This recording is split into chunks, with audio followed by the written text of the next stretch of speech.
Dzindzi Indian is a very rare opening that's not seen a lot at the highest levels. And to me, as an advocate of the opening, that's absolutely fantastic because not a lot of people are studying it. And why is this? Well, part of the reason is in the background there have been rumors and murmurs about, oh, that opening's been refuted. But I doubt anyone could actually tell you what the, quote, refutation was. I actually prefer an opening that's not in the glare of the theoretical spotlight. Much less attention paid to it. People don't have the latest Anand or Kramnik or Kasparov game to follow in terms of looking how to play against it. So many white players are very, very unprepared to meet it. And yet, it offers a dynamic imbalance. At a very early stage, black gives up his bishop, he doubles white's c-pawn. In databases, against almost every response, black has at least 50%, which is pretty amazing. And white does have a broad number of responses. However, there's only 2 or 3 responses that we actually consider to be theoretically challenging, perhaps e4, some attempts with h4, and an early queen a4. These look to be the most challenging theoretically, and in each case, we will show you how to handle the position as black. With a careful study of this chess DVD, you will learn the plans, the tactics, the history of the Dzindzi Indian, and you will be able to win many, many games against very surprised white opponents. So far, we've looked at a couple of white's less aggressive, what I call non-threatening 6-move alternatives. But now we will look at something that has to be taken very seriously and what I consider white's possibly most promising method of meeting the Dzindzi Indian. And I'm talking about 6e4. Let's take a look. In fact, I call this the, quote, theoretical challenge. Why? Because after f5, we obviously have stated our intention to fight for control of the important e4 square, and also, of course, the g4 square. White's 6e4 is just a direct confrontational attempt to meet the Dzindzi Indian head-on. He opens the e-file, he offers a pawn, and he looks to keep the line open for his bishop to exploit our weakened dark squares on f6, g7, and h6 on the king side. White's primary idea with this is that after e4, f takes e4, then f3, again in conflict with our e-pawn. White offers a very promising pawn sacrifice to totally get rid of our influence in the center with our e-pawn. And again, our g7 square is pretty weak. We do have the possibility of queen a5. White's primary idea here is that after e takes f3, knight takes f3, bishop d3, castles, bishop g5, queen c2, and rook at a to e1, he'll have extremely rapid mobilization. Now, of course, black will be trying to do something meanwhile, but this is very easy to play, and this gambit is very dangerous for black to accept. All the earmarks of disaster here. Your king quite often can get hung up, the e-file is open. In fact, when this gambit was first introduced, black lost some pretty nasty games. And of course, this led to cries of refutation, Dzindzi Indian is unsound, and so forth. Even our founder, Roman Dzindzi, had to put the opening in the garage for a little while to get it repaired. So let's take a quick look, though, at what are some of the drawbacks to this plan that white has. Well, first off, you are sacrificing a pawn with white. And as William Steinitz said, sometimes you take material not so much with the idea of holding on to it to death do you part, but rather with the idea of returning it at the proper moment in exchange for something else of value. The second point, though, to note is that white has very little pawn cover left for his king. That means that if black ever is able to mount a counterattack, it could be extremely, extremely dangerous for the white king because there's frankly nowhere to run and hide. The third point is very much like the same-ish in the King's Indian and other openings, Yugoslav attack, in the Dragon Sicilian, etc., where white plays an early f3, the diagonal h4 to e1 is left open.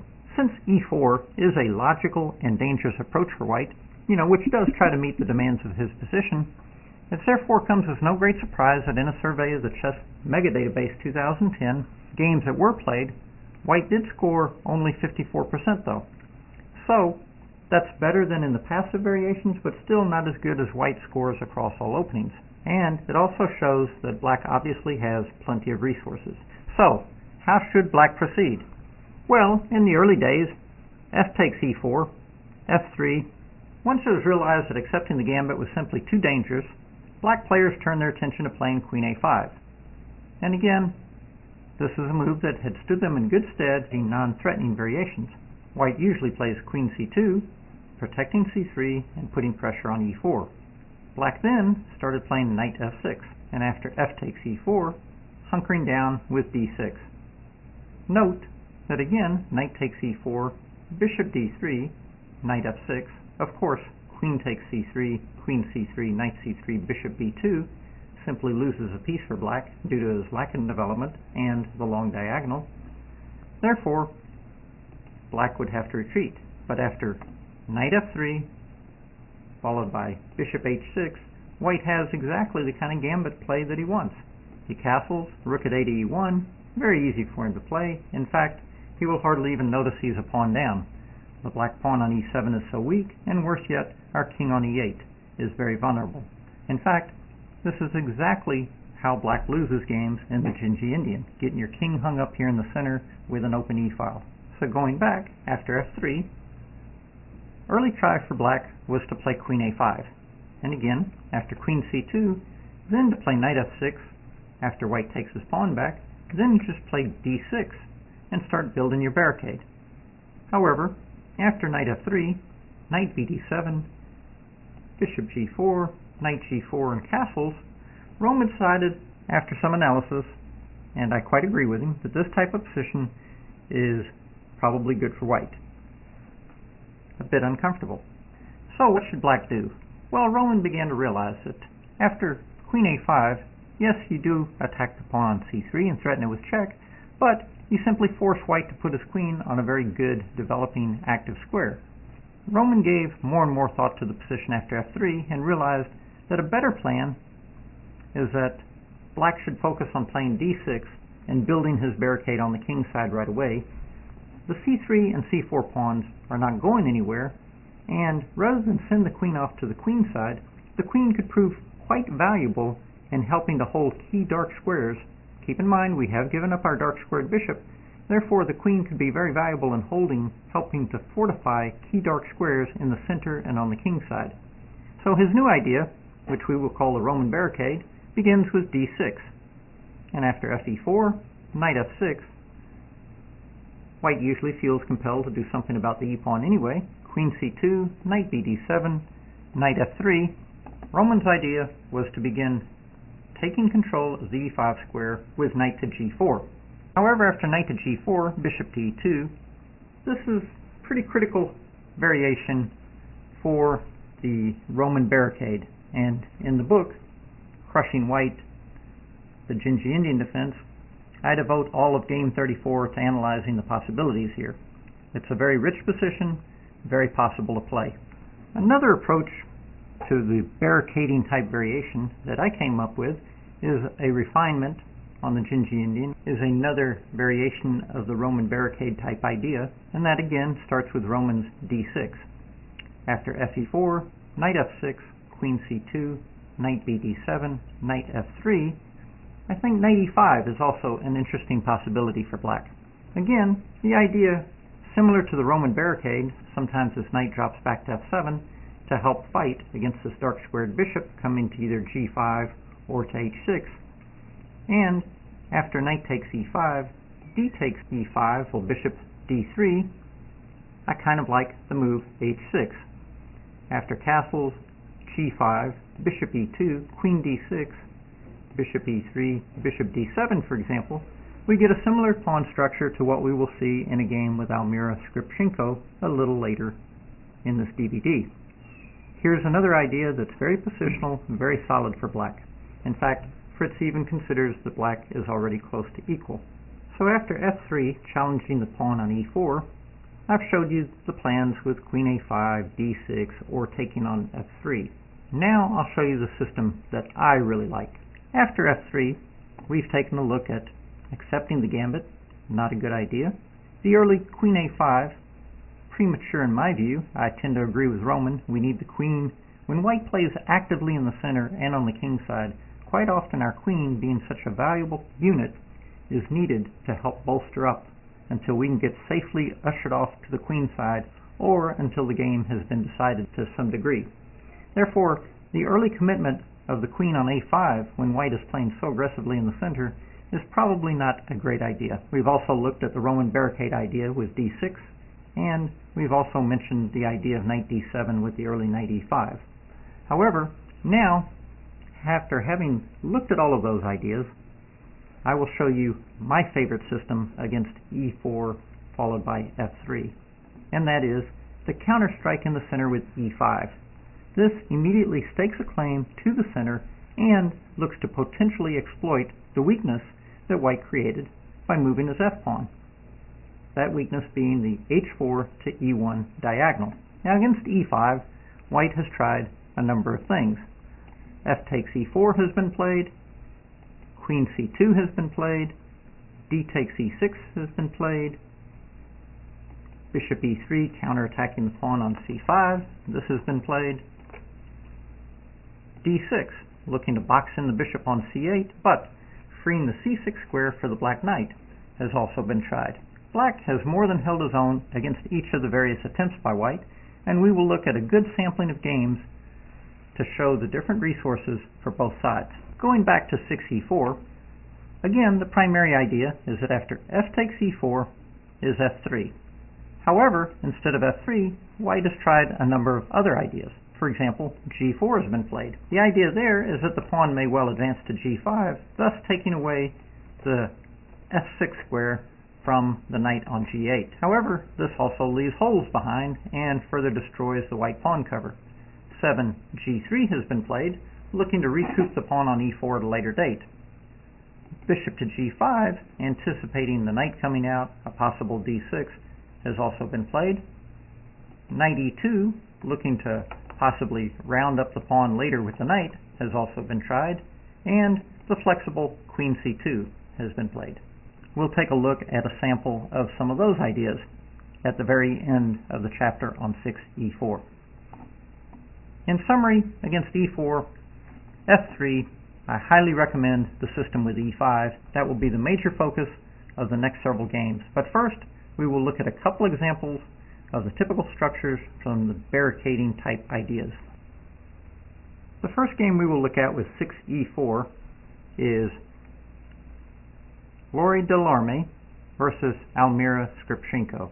Almira, of course, is one of France's very, very strongest women players, and when you look at this game, you will see why. d4, g6, c4, bishop g7, knight c3, c5, d5, bishop takes c3 check, b takes c3, and of course f5, fighting for control of the e4 square. e4, and white also fights for control of the e4 square, fe, f3, and now Almira plays d6. After fe5, though, she now runs off with the queen to attack the white pawn on c3. But, as we discussed in the theoretical section, probably better to leave the queen at home and continue with knight d7 or knight f6. Even so, she played queen a5. White played queen c2. Now after knight f6, knight f3, knight bd7, bishop d3, Almira plays a very interesting knight e5 idea. This immediately fights for control of the e5 square. Well, it actually occupies the e5 square and attacks the white bishop on d3 and the knight on f3. White exchanged on e5, knight takes, pawn takes, and then castles. And now here, with h6, Almira begins the plan that we discussed in the theoretical section. And I like this plan for black. However, her idea is to put all her pawns on the dark squares and fight against the bishop on c1. With h6, of course, she keeps the bishop off of g5. We see the e-pawn keeps the bishop off f4, and therefore this bishop has very few limited options. However, the problem is with the queen off sides, as I would say, in this particular variation, because the action is on the king side, on the f-file in the center. White missed a huge opportunity here to play d6.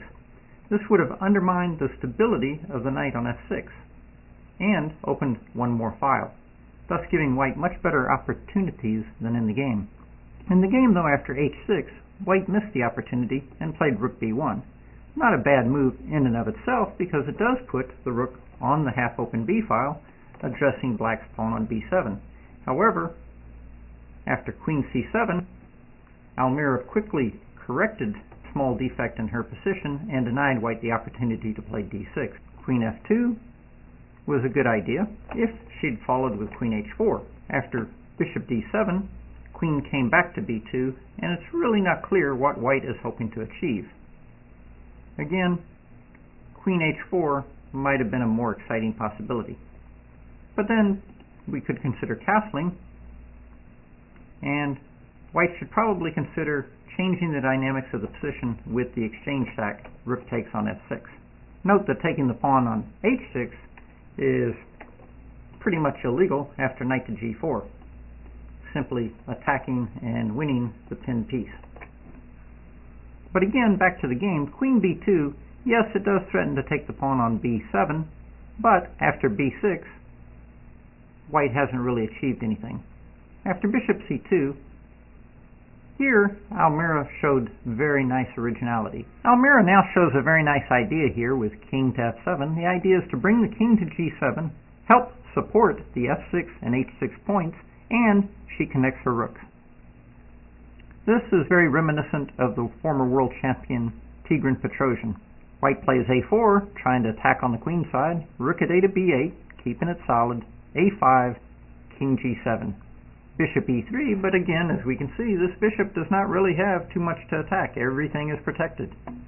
After queen d6, h3, g5, we now see black's strategical plan has been a complete success. All of her pawns are on the same color as the white dark squared bishop. So we can see the two bishops, while technically the bishop pair, are not very impressive. After king h2, bishop to e8. Almira now finds a target on e4 for her light squared bishop and knight to coordinate in attacking. After bishop d3, bishop g6.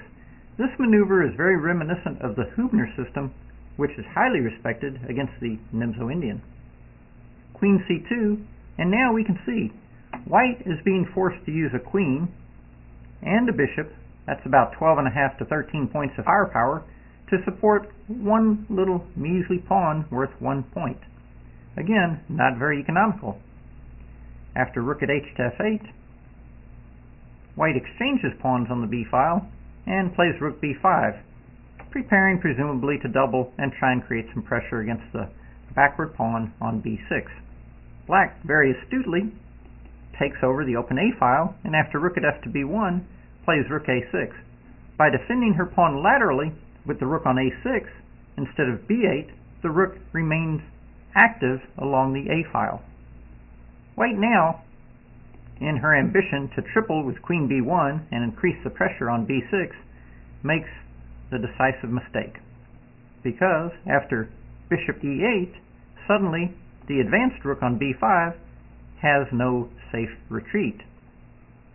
Queen d2, simply abandoning the rook, because if rook back to b3, bishop to a4 pins and wins the exchange. So after queen d2, bishop takes b5, rook takes b5, rook to a1, suddenly the black rook is activated along the back rank. White now plays bishop to f2, which is a mistake.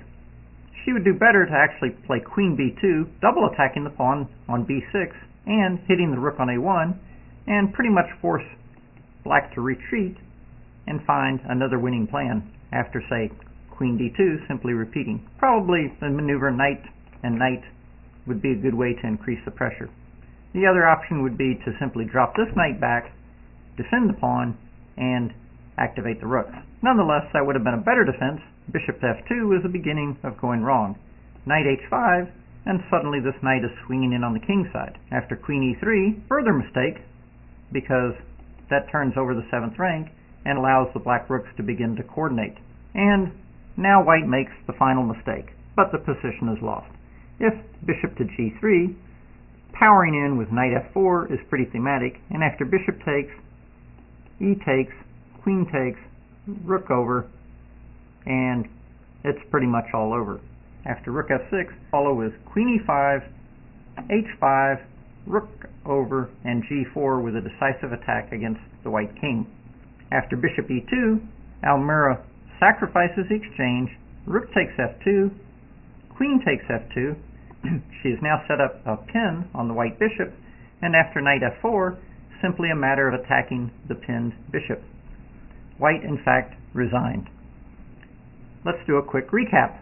Almira met f3 with d6, but after fe4, she prematurely located the queen on a5.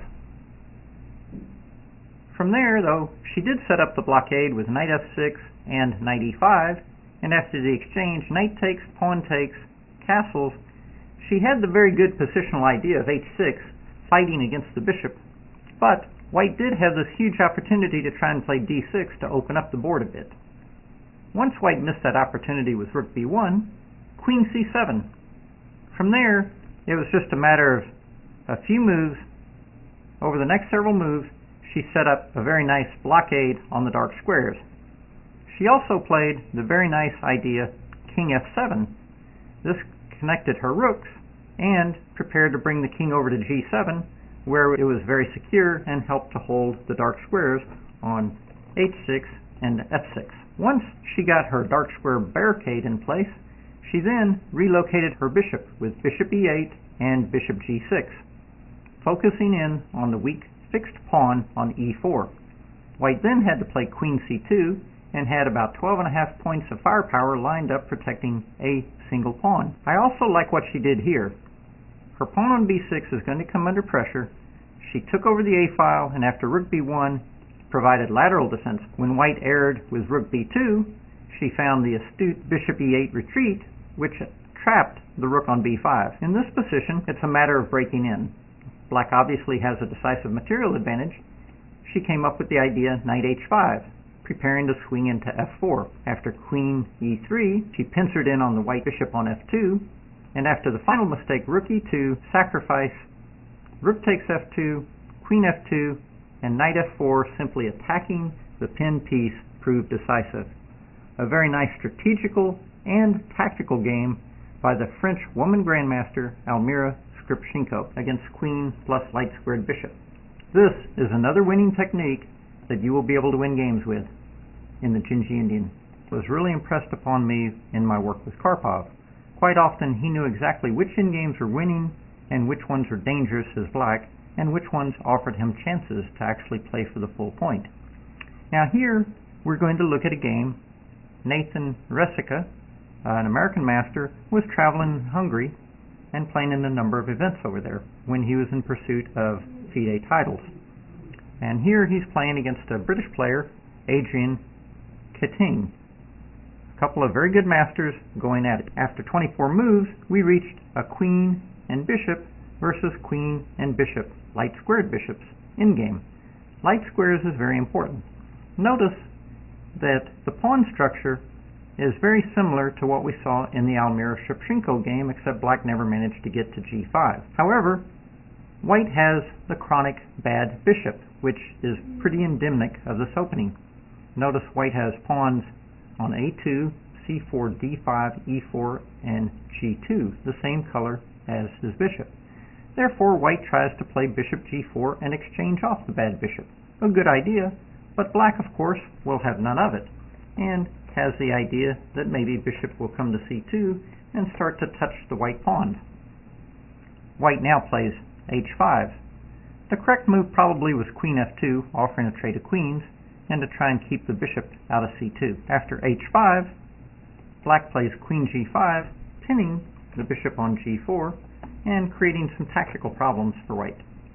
Also threatens possibly to capture this pawn. White now miscues slightly with queen f3, understandably wanting to unpin his bishop, and moves his queen from the unprotected g3 square. However, after queen g5, white had a little better escape clause with h takes g6, since h5 appears to win the pinned bishop, but white has the clever queen over, and note that capturing the bishop is not possible because of queen check, king up, and queen mate. Capturing with the queen would also not work out too well because, if nothing else, just check and simply pushing the pawn, and this is bad news for black. So, after queen f3, black would have nothing better than recapturing, and then at least white has managed to free the bishop. Bishop f5 check, and the game continues, say after king over. This would have been a better defense. Instead, after queen f3, black now played queen check, king h2, and g5, and achieved the same type of structure that we saw in the Skripchenko game. And note that one more pawn has been locked in on the color of the white bishop. White now has 1, 2, 3, 4, 5 pawns, 6 pawns on his bishop, and black has the threat of queen f4 check, exchanging queens into a very favorable bishop's endgame. Therefore, white played g3 to cover the f4 square, but now, after queen d2 check, king h3, queen e1, white starts to experience some unpleasantness. White played bishop to e6, and true, that does threaten queen f7 check.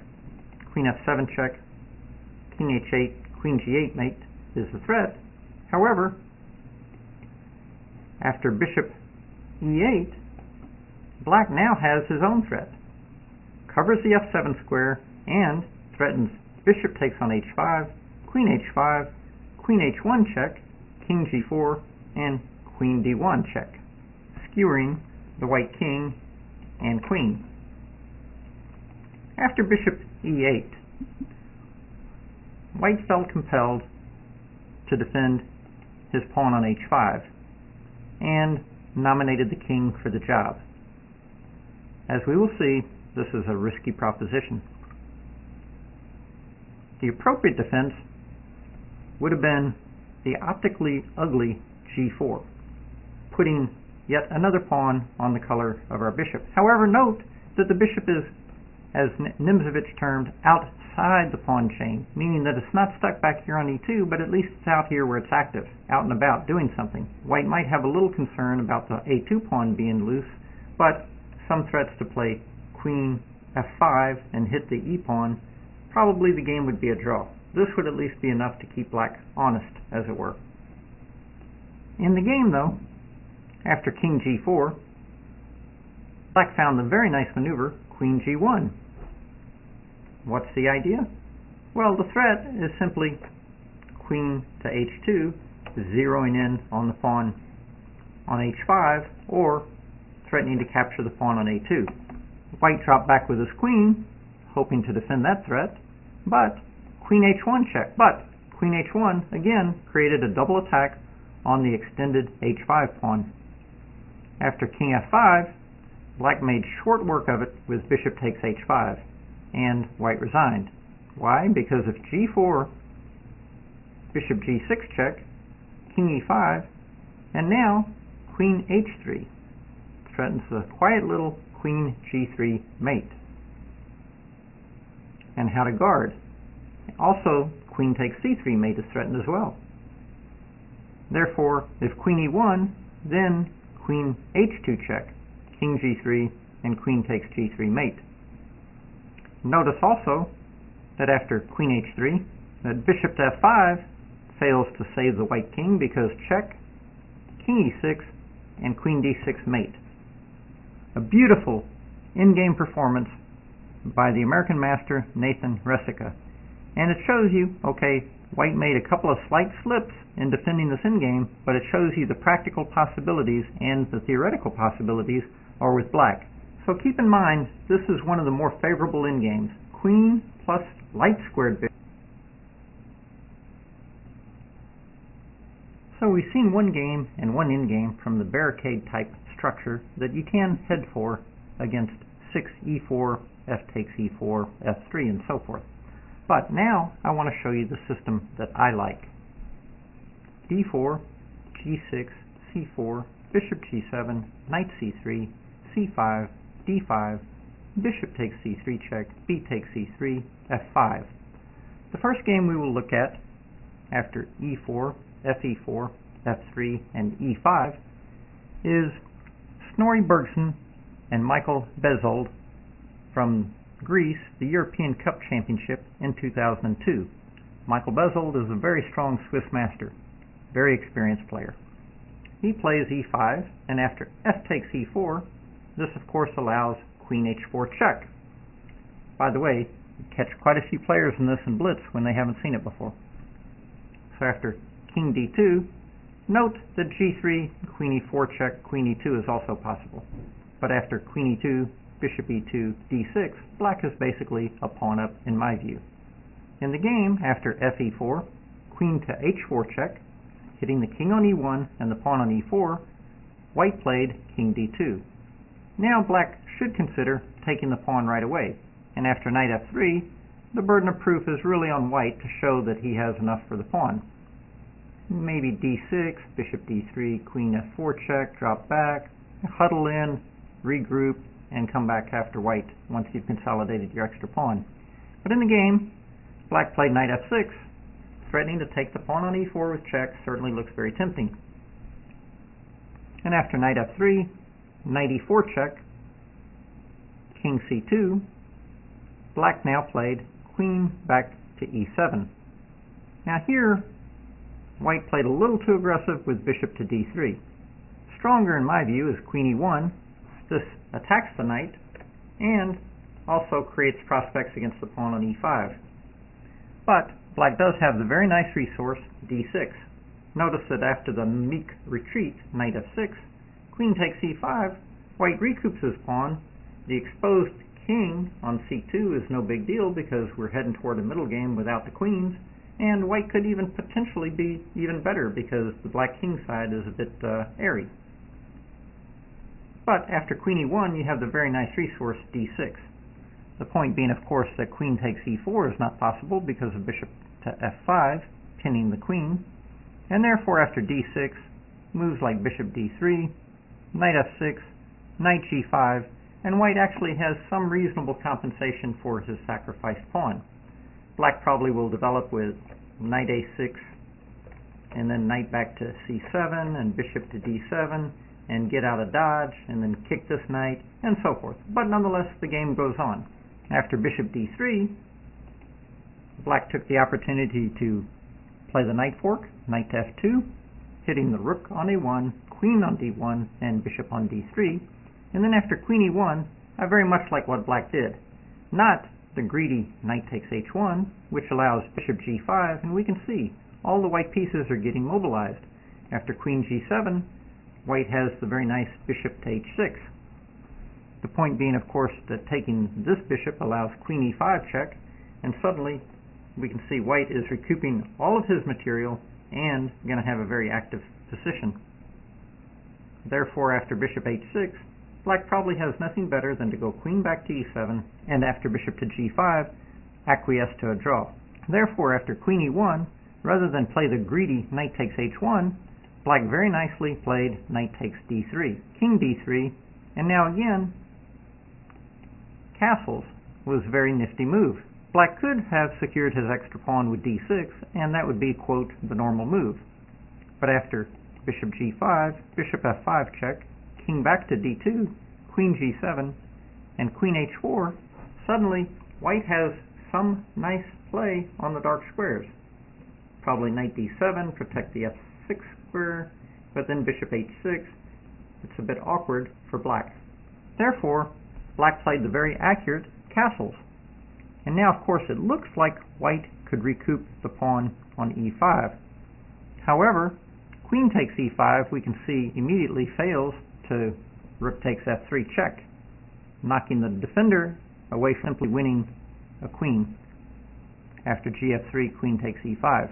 Next, after castles, trying to take with the knight doesn't fare much better because after d6, knight back to f3, bishop f5 check, king d2, queen d7, and we can see black is going to have a very quick, very rapid initiative. Knight will come to a6, and the rook at a to e8, and basically it's all systems go, and this king is going to be a perpetual problem for white. Or may not be a problem for very long once he gets mated. So in the game, after castles, white played bishop to h6. Black played a very nice move, rook f5. Looks a bit awkward, but it does the job. It supports the pawn on e5. And after queen e3, d6, black has now secured his extra pawn. White plays knight to g5, trying to post his pieces aggressively and bring the knight maybe to e4. And now here, black played a very natural move, knight to d7, but this is actually a mistake.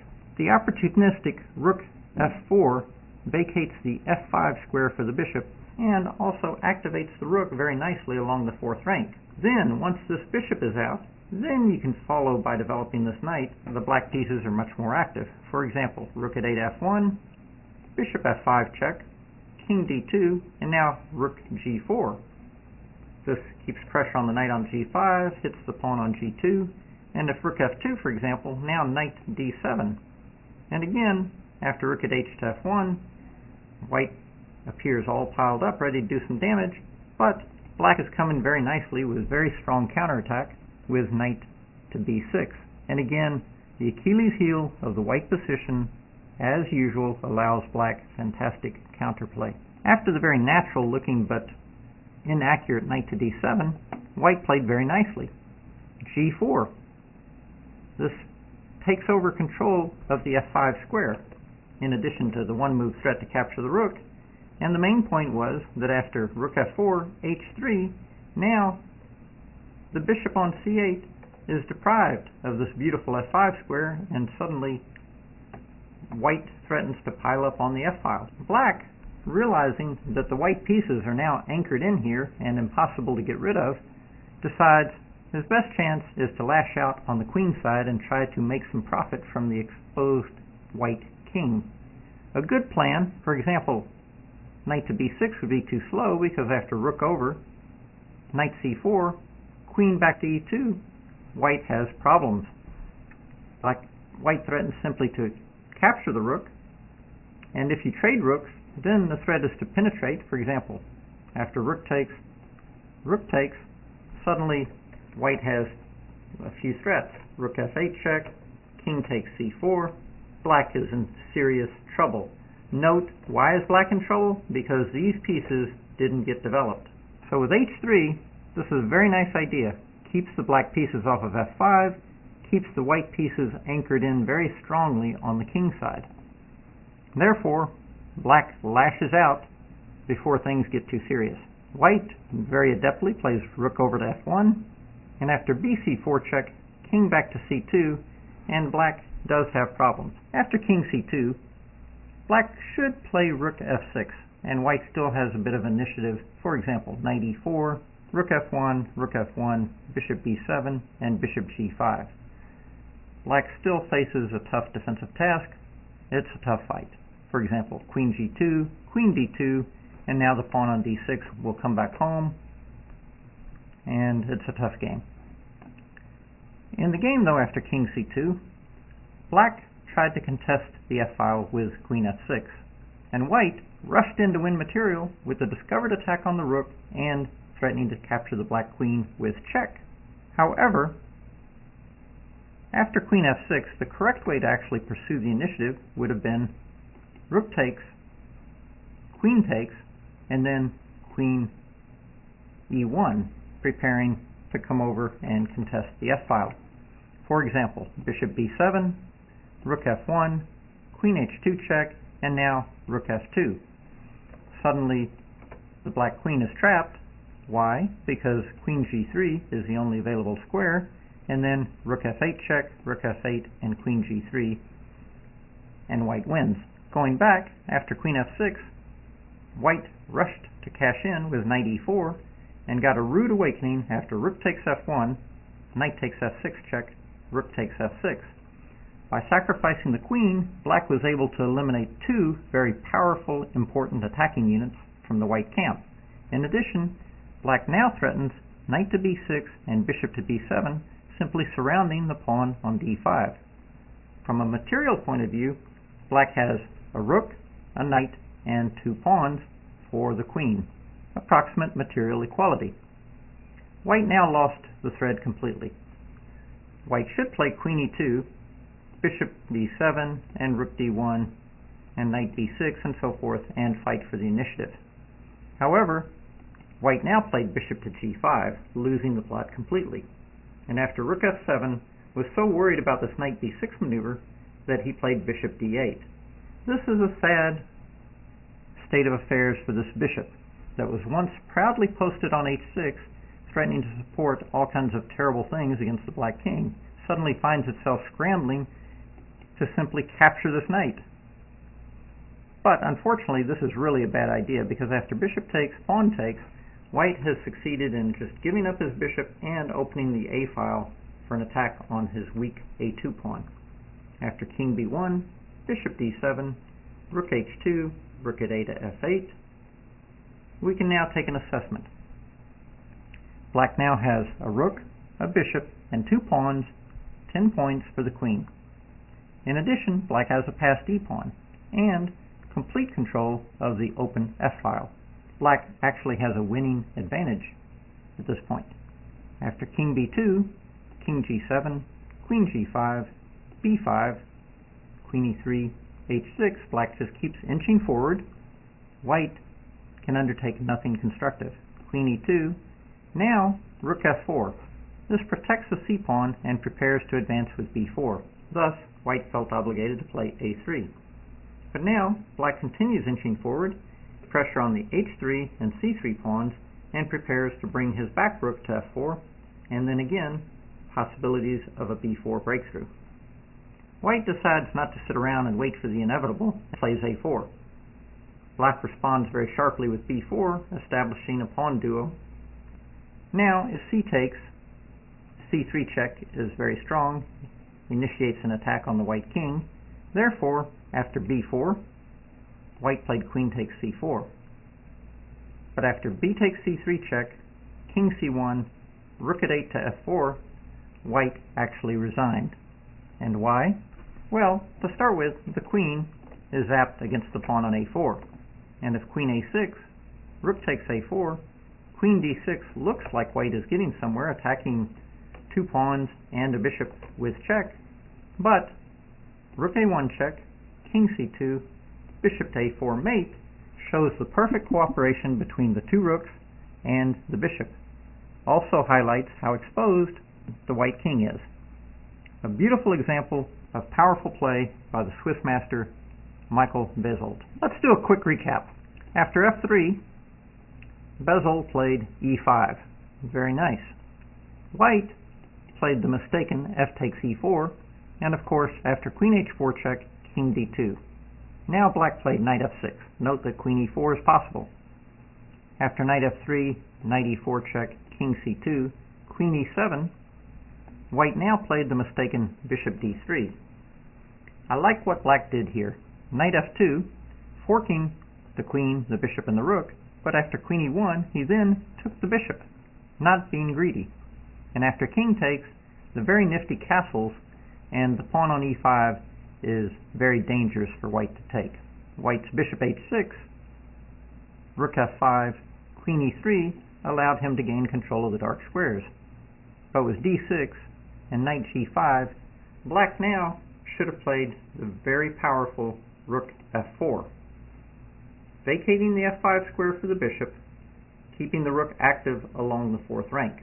This would have been key, and failure to do this with the natural developing move knight d7 is what led to problems after g4, rook f4, and h3. Skipping ahead a few moves, in this critical position, Black played queen f6, and White should have exchanged rooks on f4 with some chances for the initiative. Instead, White rushed to cash in with knight e4 trying to win material, and Black very alertly sacrificed the queen with rook takes f1, knight takes f6 check, and rook takes f6. With a rook, a knight, and 2 pawns for the queen, Black had approximate material equality. After a few more moves, this position was reached, and black can be assessed as having a decisive advantage. He has a rook, a bishop, and 2 pawns for the queen. In addition, he has a passed e-pawn and complete control of the open f-file. Note, the white pawns are very weak on h3, c3, a2, and d5. Thus, white has no real chance of successfully defending this position. After a few more moves, white tried to lash out from this hopeless situation, but a4 was powerfully met by b4, and queen c4 was met by bc3, king c1, and rook to f4. And at this point, of course, white resigned because after queen a6, rook a4, queen d6, rook check, king up, and bishop a4 mate shows a beautiful example of the cooperation of the 2 rooks and bishop against the exposed white king. A masterful, exciting performance by the Swiss master Michael Bezold. The next game we will look at in the E5 system comes to us from the World Under-20 Girls Championship in 2004. Alina Motak is playing white, Ekaterina Korbat is playing black. These young ladies have FIDE ratings as high as most international masters. Let's take a look. d4, g6, c4, bishop g7, knight c3, c5, d5, bishop takes c3 check, b takes c3, and f5. White lashes out with e4, and after f takes e4, f3, e5. Here, white plays d6. This bold advance looks to take control of the c7 and e7 squares in the black camp. It also boxes in the bishop on c8. However, it does give the black knight the aggressive c6 development square. Black develops her knight to c6, and now white plays f takes e4, which is a bit of a mistake. Probably queen c2 would be better. But then after queen h4, g3, queen to f6, f takes e4, queen d6, you have fairly equal chances. Yes, black's a pawn up, but he still needs time to get the bishop on c8 and the rook on a8 into the game. Probably fairly equal. In the game, though, after f takes e4, queen h4 check, king d2, knight f6, black now prepares kingside castling and keeps the option open of how to capture the pawn on e4. White scurries on over to the kingside with her king, and after knight takes e4, bishop to e3 guards the f2 square. Black plays knight to f2 anyway, forking the queen on d1 and the rook on h1. Now, after bishop takes f2, queen takes f2, black is just clearly 1 pawn ahead with the better structure, probably even a lead in development after castle's next move. Therefore, after knight f2, white plays very imaginatively and offers the rook in the corner with queen d5, hoping to whip up some attacking chances. For example, after knight takes h1, knight f3, queen f6, rook to e1, queen e6 would be a good move, getting rid of the white queen. But after queen c5 castles, black probably is better, but the white pieces are very, very active. Therefore, after queen d5, black opted for queen e4 check, looking to force the exchange of queens, keeping in mind that she is already 1 pawn ahead. Here, white should maintain the tension on the chessboard, and that's a key concept, maintaining the tension. And the way to do that would be to play king d2, protecting the bishop on e3. Now, black's best probably is rook f8, protecting the knight on f2. And from there, the battle rages on. After, say, knight f3, queen takes d5, c takes d5, knight h1, d takes c6, e4, and it's a bit of a mess. Black's material ahead, white has bishops, advanced pawns, and is very active. Plus, the knight on h1 needs a bit of a rescue operation. After knight g5, knight f2, it's anybody's game. In the game, though, after queen e4 check, white traded queens. After knight takes e4, black has managed to maintain her extra pawn and is even attacking the pawn on d6. Rook d1 was probably a bit optimistic. White would have done better to play bishop d3, knight d6, bishop takes c5, admit that she's a pawn down, but she now has active diagonals for her bishops. After rook d1 protecting the pawn on d6, black returned the compliment by castling first, threatening knight to f2, forking the two rooks, and when white developed with knight f3, b6 allowed black to secure her queenside pawns and keeps this bishop kind of shut in a bit. White now played h4, hoping to play h5 and stir up some noise on the king side against the black king. But this does weaken the g3 square, and black hopped right in there, forking the rook on h1 and the bishop on f1. After rook h3, knight takes f1, rook takes f1, we see black has eliminated a key defender of the c4 pawn. Black immediately set out to exploit it with bishop to a6. White now ignores the attack on the c4 pawn and activates the bishop. But let's take a look.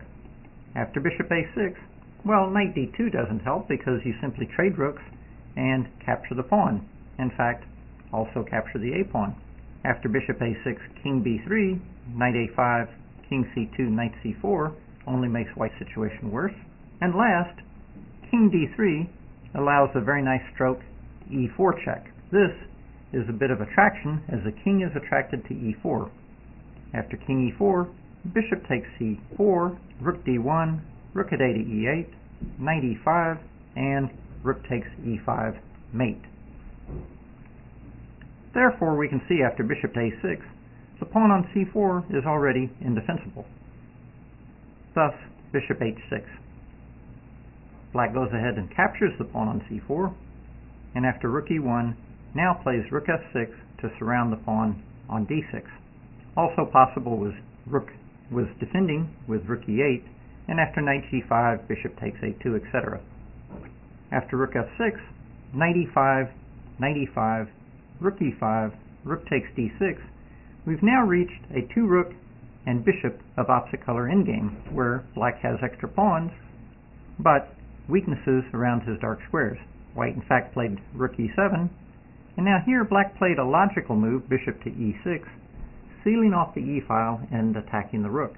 However, it would have been more precise to go ahead and, in this position, it would have been more precise to go ahead and grab the a2 pawn. This creates an outside passed a pawn. Then, after a move like rook e3, now bishop e6 closes off the e-file. After rook g7, king h8, black has a clear plan.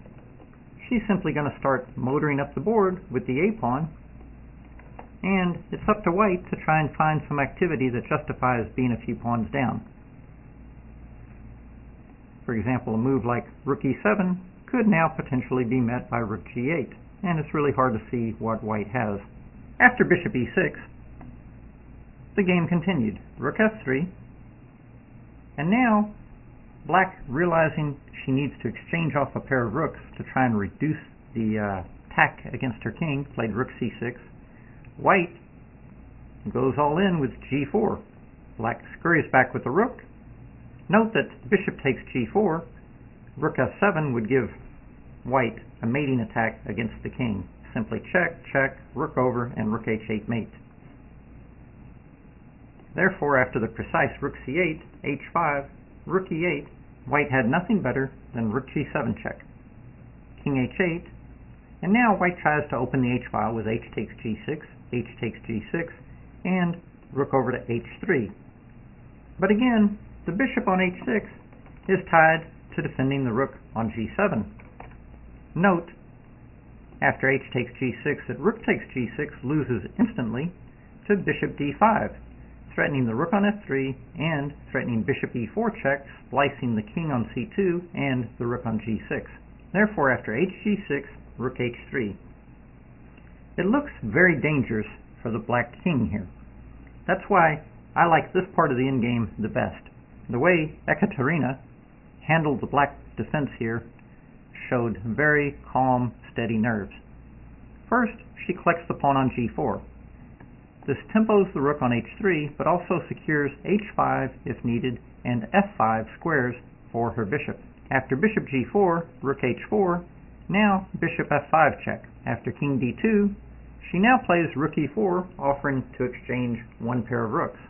Keep in mind, she only needs to exchange one pair of rooks to have a winning position, as the remaining rook and bishop will be unable to deliver checkmate. After rook h2, probably better was to exchange rooks and then play rook takes d7. Yes, black's 2 pawns up, but still has some technical difficulties to overcome. After rook h2, rook a4 was very precise, threatened to take the a pawn and skewer the rook on h2. After king e3, the other rook got into the game with rook e3 check, and now, after king f3, the very accurate rook to c4. The pawn on c3 is now indefensible. Note the bishop covers c2, and none of the white pieces can come to the defense of the c3 pawn, because this bishop is tied down to defending the rook on g7. After rook f7, rook c3 check, king f4, rook e4 check, white resigned.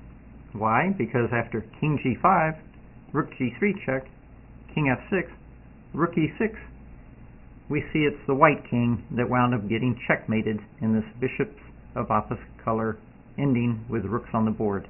Let's do a quick recap of this beautiful performance by Ekaterina Corbett. First, she played the e5 variation, and white played the very sharp d6. After knight c6, white erred with f takes e4, and after queen h4 check, king d2, knight f6, the game became very sharp. After king c2, knight e4, bishop e3, knight f2, white found a way to infuse some life into the position with queen d5. Here, black played queen e4 check, offering to trade of queens, which white agreed to but should not have. After takes and knight takes, the further moves castles and b6 allowed black to secure the extra pawn. White's h4 weakened the g3 square, and the black knight hopped right in. After rook h3, knight f1, rook f1, bishop to a6, the white pawn on c4 was simply indefensible. White therefore went for attack with bishop h6, and after bishop c4, rook e1, rook f6, black began surrounding the pawn on d6. After knight e5, knight e5, rook e5, and rook d6, we reached a rook and bishop of opposite color where black has 2 extra pawns, but a slightly exposed king. After some nice defensive work, we reached this key position where black played very alertly with bishop takes g4, attacking the rook on h3 and securing the f5 and h5 bases for the bishop. After rook h4, we're going to skip ahead here. In this position, black finished off the opponent with a few powerful strokes. Rook takes c3 check. The king didn't want to drop back because the exchange of rooks would be technically winning with 3 pawns extra. Therefore, after king f4, rook e4 check, white resigned because king g5, rook g3 check, king f6, rook e6 is mate. Again, a very strong performance. Again, a very strong performance by Ekaterina Corbett playing black. Here, she showed opening preparation, she showed middle game play, and in-game technique. An excellent all-around performance. Our next game comes from Germany, 2003. You have a master, Martin Molinari, playing white, against a grandmaster, Andrei Istratescu, playing black. After d4, g6, c4, bishop g7, knight c3, c5, d5, bishop takes c3, b takes c3, f5, e4, f takes e4, f3, and now e5. Here again, white plays the very sharp d6. As we mentioned, this thrust gives white control of the e7 and c7 squares, blocks in the bishop on c8, but it does give us c6 for our knight. Now, instead of f takes e4 like we saw in the previous game, white played knight h3, an interesting idea, looking to immediately control the g5 square. And here, black played queen a5. Here, black played queen a5, attacking the pawn on c3 with check. I'm not sure I completely agree with this because there are issues on the center and on the king side where the battle is being fought, and black needs to think in terms of how he's going to develop all of his pieces, including the bishop on c8 and the rook on a8. But for the moment, he does threaten queen takes c3 check. Thinking about it in retrospect, maybe queen f6 is an idea. The point being that after bishop g5, for example, we fianchetto our queen, and it has a certain amount of logic. The queen can now help protect the dark squares, and we're ready to play h6, give the bishop the boot, put our knight on f6, put our pawn on b6, put our bishop on b7, and at least all of our pieces have a program. Now that I think about it, I quite like black here. But going back to the game, after queen a5, queen c2, b6. And this I really am a bit dubious about. Why? Because we're locking our queen very far away from our king. Now it's true, he does want to develop his bishop and then castle. But the other issue is, with the queen on a5 and either a knight or a pawn on b6, is the maneuver rook to b1 to b3 to a3 can be quite annoying. What would be better? Well, e takes f3 is probably not a good idea because after bishop g5, for example, f takes g2, bishop g2, we can see the black king is hemmed in the middle, problems developing the knight. Notice we can't even kick the bishop because of queen takes g6 check, and we can see with the king hemmed in the middle, again, this is exactly how black loses games. This has all the earmarks of a disaster. White is simply going to castle and play rook at a to e1, and it's all systems go. Really not easy to see how black's going to solve his problems here. Going back to the game, instead of b6, I think after queen c2, I would have preferred knight to f6. This prepares kingside castling. For example, a sample variation would be bishop to g5. You could now play knight d4, thanks to the pin on the c3 pawn, and attack the white queen. After queen d2, you still have counterstrike e3. Note that bishop e3 allows knight b3, forking the queen and rook, and after a b3, queen takes a1 check, king f2, castles with the threat of knight e4 check, thanks to the pin on the f3 pawn. Black has extra material and has managed to secure his king for the time being. Notice after e3 also that queen e3 is not possible due to knight c2 check with the family fork. Therefore, after the counterstrike e3, white would have to step up with queen to d3. And now, the calm castles.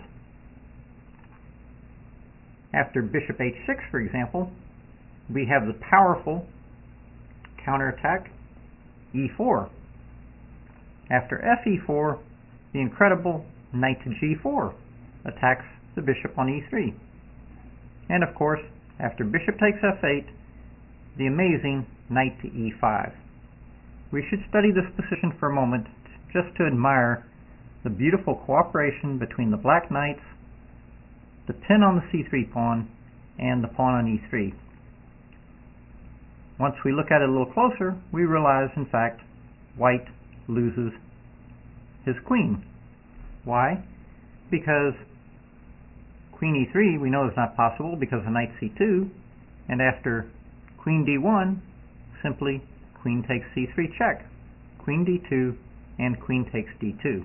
Going back, after queen c2, knight f6, well, if f takes e4, knight takes e4 is actually possible here, because on bishop d3, again, we have the counterattack with knight to d4. And now, after queen b2, we go ahead and grab the pawn with queen takes c3, queen c3, knight c3, and after bishop d2, knight a4, black is clearly material ahead. And of course, after knight f6, if f e4, knight e4, queen e4, queen takes c3 check, king d1, queen takes a1, bishop d3, black simply castles. No worries. So again, going back to queen c2, I'm not fond of b6 for two reasons. One, it locks in the queen on a5, and two, it keeps the queen kind of a bit separate from our king. My feeling is the queen needs to be over here on g7, helping to shore up our king side and our center. But after b6, f takes e4, bishop to b7, bishop to d3, castles, and probably this is what attracted the grandmaster to this position for black, is he figured, okay, he's a pawn up, and he has at least secured his king and gotten his queen side developed. However, after castles, this is probably what attracted the grandmaster to this position, is that he has much better pawn structure, and he has managed to secure his king and get his queen side developed. However, after castles, white has complete control over the f-file, and it's not readily apparent how the king side is going to be developed for black. Black starts with h6 to keep the knight and the bishop off of g5, and now white kind of does a swing and a miss here with bishop to e3. Well, yes, it's a developing move, but we're in the fight for the initiative, and bishop to e3 is not very aggressive in that respect. A more promising continuation, in my view, after h6 would have been rook f7 would be logical. Penetration with the rook, and black still has problems to solve with these pieces on g8 and h8. Even more dangerous, possibly, would be rook to b1. This threatens the aforementioned maneuver, so of rook to b3 to a3, embarrassing the queen. I mean, what would black do here? Would it be bishop a8, rook b3, and then queen a6, scurrying back to try and hide? Probably, but then you could just continue with rook f7, and on knight a5 you could decide if you wanted to pin with rook a3, or if you wanted to go forward with rook b5, or if you wanted to drop back and see if black really wants to try and capture the pawn on c4. So in my view, bishop to e3 was not the best try to fight for the initiative. In fact, black now covered his second rank with rook h7. Rook f2, white begins to double rooks on the f-file, and now g5 actually threatens to trap the knight on h3. White responded with the kind of aggressive g4, aggressive/defensive g4, and now the reason I thought we should take a look at part of this game is how black goes after the pawn on d6.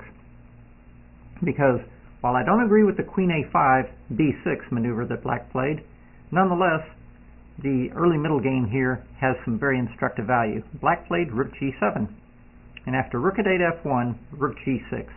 Very nice. This lateral attack on the d6 pawn actually surrounds the pawn. White could find nothing better than rook f8, and after rook takes d6, black is simply a pawn ahead with much the better structure. This bishop on d3 is nothing to be too proud of, and look at the white pawns on g4, e4, c4, and a2. Now, as quite often happens when the player playing white realizes that things have just gone totally wrong strategically, they lash out tactically. And this is what you have to be prepared for. White lashes out and sacrifices a piece. I cannot reiterate from a practical point of view how important it is to be ready for this. Once you're winning the game strategically, time and time again, white lashes out like this, and you have to be ready to cope with it. Now, why did white reach this decision? Well, after rook takes d6, black is already one pawn up, has the much better structure. In addition, if white doesn't do anything, black will just continue with knight e7, knight g6, and bam, knight e4, and who's in control? So, therefore, white felt compelled to do something. Black, in the game, played rook g6, figuring to get play along the g-file and not get involved in the complications. But sometimes in life, if you want to make an omelet, you have to break a few eggs. And here was to play h takes g5 and accept the sacrifice. For example, after bishop g5, then knight at g to e7. After rook d8, king d8, and h4, well, white does have the two passed pawns, and an active bishop, but black has a knight. And don't forget, black did snitch a pawn earlier. Therefore, you could play something like rook g6. And after rook f7, it's time to remember the Steinitzian principle, which is you should accept material sacrifices in some cases with a view not towards holding on to the material forever, but rather looking to return it in exchange for something of equal or greater value. And here's a classic example of this. Black has two ways in which he can now return the material. One would be rook takes g5, h takes g5, and then knight to f6. And here we can see the black knights coordinate very nicely. Knight e7, knight f4, the king will be very safe if it wants to go to c7, and suddenly the black pieces play with great harmony. That would be one way. Another way would be simply to play king c7 and actually abandon the attacked piece. How does that work? Well, after bishop e7, knight e7, rook e7, rook check, king over, rook takes. Black is now one solid pawn ahead with much better structure and much safer king. And if white tries to recoup his extra pawn with rook e5, then rook h1 check, king g2, rook a1 really highlights just how weak the pawns on a2, c3, and c4 are. And of course, we can immediately see the pawn on a2 is surrounded, which is going to also have very negative repercussions for the white queen and the white king. But going back to rook g6, now rook d8, knight d8, knight f7, rook g4 check, king h1, knight takes, rook takes, and rook g6. Black has still emerged with an extra pawn, but both kings are a bit exposed. After bishop f2, black rushed to develop his knight with knight f6 and experienced some problems after bishop h4. Again, the correct defensive technique here would have been bishop to c6. Then, his king can comfortably go to b7, black has a solid extra pawn, and it's a matter of time before the white king proves to be more exposed. What actually happened in the game after bishop f2, knight f6, bishop h4, knight h5, black started to experience some problems after rook check, king up, bishop check, king up, and the game ultimately ended in a very hard-fought draw after about 60 moves. We're going to leave off here for our purposes, but let's go back and do a recap. What was important in this game? e5 was met with the very sharp d6. After developing the knight, white also introduced knight h3, trying to take control of the g5 square. Here, the important thing for us to remember is I did not like this queen a5. Why? Because as we've discussed before, when the center is getting blown open and there's action on the center, on the king side and in the center, the queen needs to be over here probably to help defend. Therefore, I think I would have preferred queen f6 and on bishop g5, ducking back with queen g7. This way we have a plan of development. The pawn will go to h6, kicking the bishop. This pawn will go to b6, bishop to b7, this knight will go to f6, and then, according to how play develops, we will decide which side to castle on. We could also play b6, knight a5, and bishop a6, and start targeting the pawn on c4. That might be even better, more like a Nimzo-Indian. From a theoretical point of view, that's probably the most important thing to remember, is that f3, e5, d6, knight c6, and now knight h3 probably should not be met with queen a5, but should be met with queen f6, and then bishop g5, queen g7.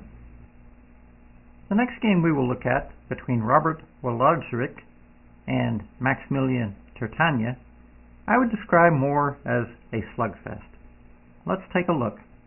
d4, c5, d5, g6, c4, bishop g7. We get there from a slightly different move order, but nonetheless, after knight c3, bishop takes c3, b takes c3, f5, we have arrived. white played e4, and after fe4, f3. Black played e5, and now white played d takes e6. This is very logical, opening the board for the white bishop pair. Play now becomes very tactical. In this game, black played knight c6, immediately availing himself of the c6 square that has been made available by the white pawn leaving d5. However, queen e7 is an important alternative in spite of the fact that a total disaster befell the Argentinian Grandmaster Oscar Pano in Mexico 2004 in his game against another Grandmaster, Johann Helston. Let's see what happened. Queen e7, knight h3, knight f6, bishop e2, e takes f3, bishop takes f3, and now Pano unexplainably played d takes e6. This is a horrible move. It creates an isolated pawn on the half-open e-file. A much better approach would have been queen takes e6 check, king f2, and then castles, which leads to an extremely sharp game where black is a pawn up, but white is very active. But the white king also could have some issues. Back to the game after d takes e6, castles, knight bd7, bishop h6, and we can see all the white pieces obtaining very attractive open lines. It's totally not clear to me what the black plan for development is here. Pano played e5, but after queen a4, we see yet another diagonal. King d8, now white played very skillfully. Queen a5 check, provoking b6, and then a subtle retreat back. Now the diagonal has been opened for the bishop to attack the rook. The queen is attacking the pawn on a7, and after e4, trying to shut off the diagonal, white penetrated with queen c6. After rook b8, bishop to f4, knight e5, trying to block yet another diagonal, rook a d1 check, bishop d7, bishop takes e5, queen takes e5, and now bishop g4 was the finishing knockout touch. Of course, we can readily see knight g4 as queen d7 mate. The poor king on d8 in this game just never got out of the center of the board. Again, this is how you lose games in the Dzindzi Indian.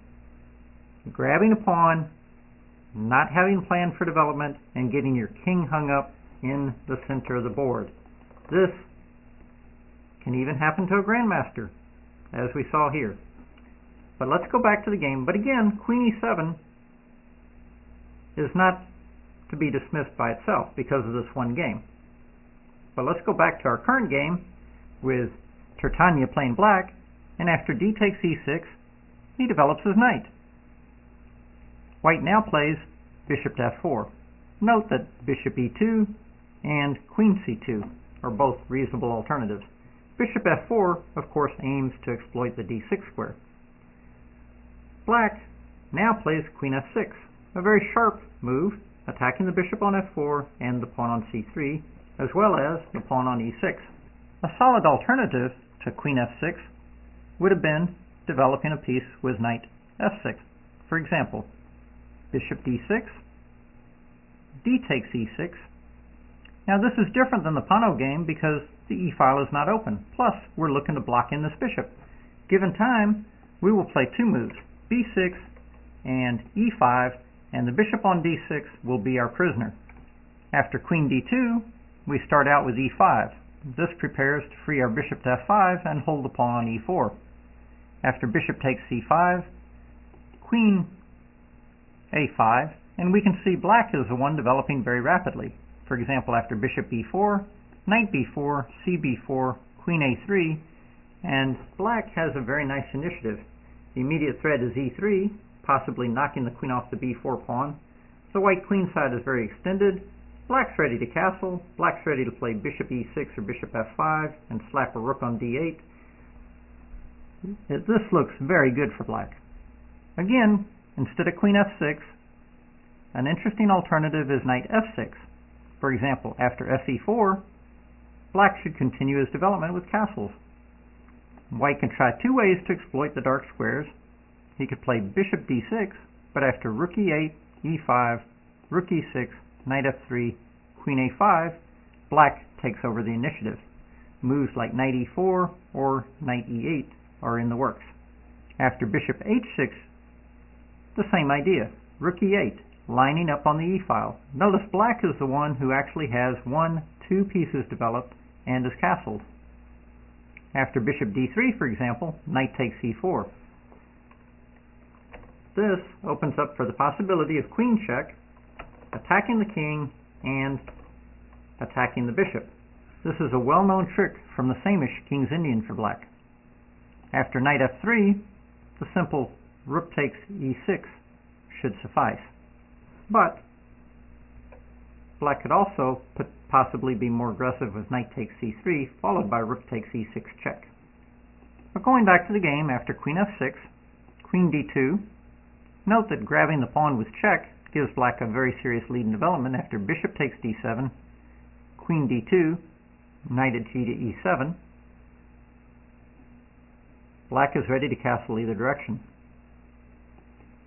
After queen d2 in the game, queen takes e6, black has netted one pawn, but he still has development issues. The bishop is a long way away, and the king needs to get castled. White played knight h3. Castling queenside offered white fairly reasonable chances for his pawn. Castling queenside offered white fairly reasonable chances for the initiative. In the game, after knight h3, black played e takes f3 check. White now played king f2, threatening rook e1, pinning the queen on e6 to the king on e8. Black now played the incredible knight f6, threatening knight e4, forking the king and queen. Now the first thing to note is that rook e1, surprisingly enough, would not be met by knight e4 check, as tempting as it looks, because rook e4, queen e4, bishop d3, the queen can only retreat backwards, and after queen e7, the other rook comes to e1, pinning and winning the queen. Therefore, rook e1 would be met by the rather surprising knight to g4 check. After king g1, knight at c to e5. Black is now ready to play one move, simple d6, and secure the knight on e5. After knight g5, f2 check, queen takes f2, knight takes f2, knight takes e6, d takes e6, and black has a bit the better of it. For example, if bishop e5, castles is the stunning retort, leaving black clearly material ahead. Or, after king f2, castles, king g3, white does have the bishop pair, which offers compensation for the pawn, but probably not more. In the game, after the amazing knight f6, white struck back with knight to g5, covering the e4 fork square and attacking the black queen. Well, knight g4 check probably deserved serious attention, and who knows what's going on. But in the game, black couldn't resist and played the incredible castles. After knight takes e6, knight e4 check. King to e3, knight takes d2. Black took the rook on f8, white took the rook on f8, and here black took the bishop on e1 with check. An interesting alternative was f takes g2, deflecting the bishop from protecting the pawn on c4. After bishop g2, knight c4, king e4, king takes f8, black is the exchange down for 3 pawns. But after the incredible king d5, knight d6, king takes c5, this seems very strange for white, but it's also probably quite good for him because the black pieces are undeveloped over here in the box, The two bishops and two rooks will probably start to coordinate very quickly against the lonely black king. Back to the crazy game continuation. After knight f1, knight takes f1, white now returned the error with rook at h takes f1. This careless capture proves very costly to white. More precise, ironically enough, was king to f3. The reason being that after king f8, now rook at h to f1, the black king does not have a lot of protection.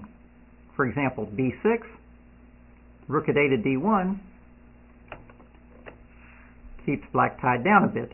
After knight a5, for example, bishop h6 check, king e7, bishop g5, king e6, and rook at f to e1 check, white has a very nice attack.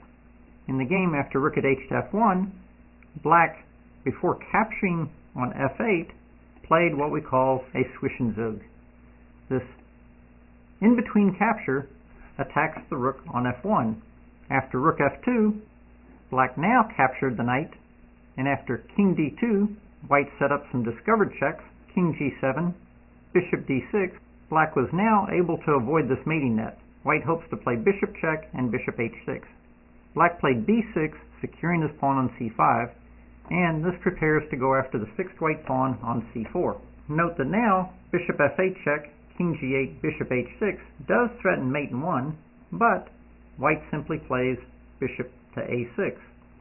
And note that the other rook here is not able to get into the game to help try and deliver mate. After rook takes g2, bishop to a6, the initiative passes over to black as he starts to zero in on the weak white pawns. After rook g4, rook e8, black takes over the open e-file, and the pawn on c4 is basically indefensible. Black now has two pawns for the exchange, has completed his development, and it's all good. After rook f1, knight a5, again pincering in, and as we see, with our king secure, we can now focus on the c4 pawn. White played king d3, but note, for example, that if rook f4, h5 starts to kick the white rooks. After rook h4, g5, rook e4, g takes e4, rook e8, knight c4 check, forks the king and the bishop and decides the issue. So going back to knight a5, the white king is the only piece that can come to try and defend the pawn. But now black shows very nice technique. Knight to b7 gives the bishop on d6 its eviction notice.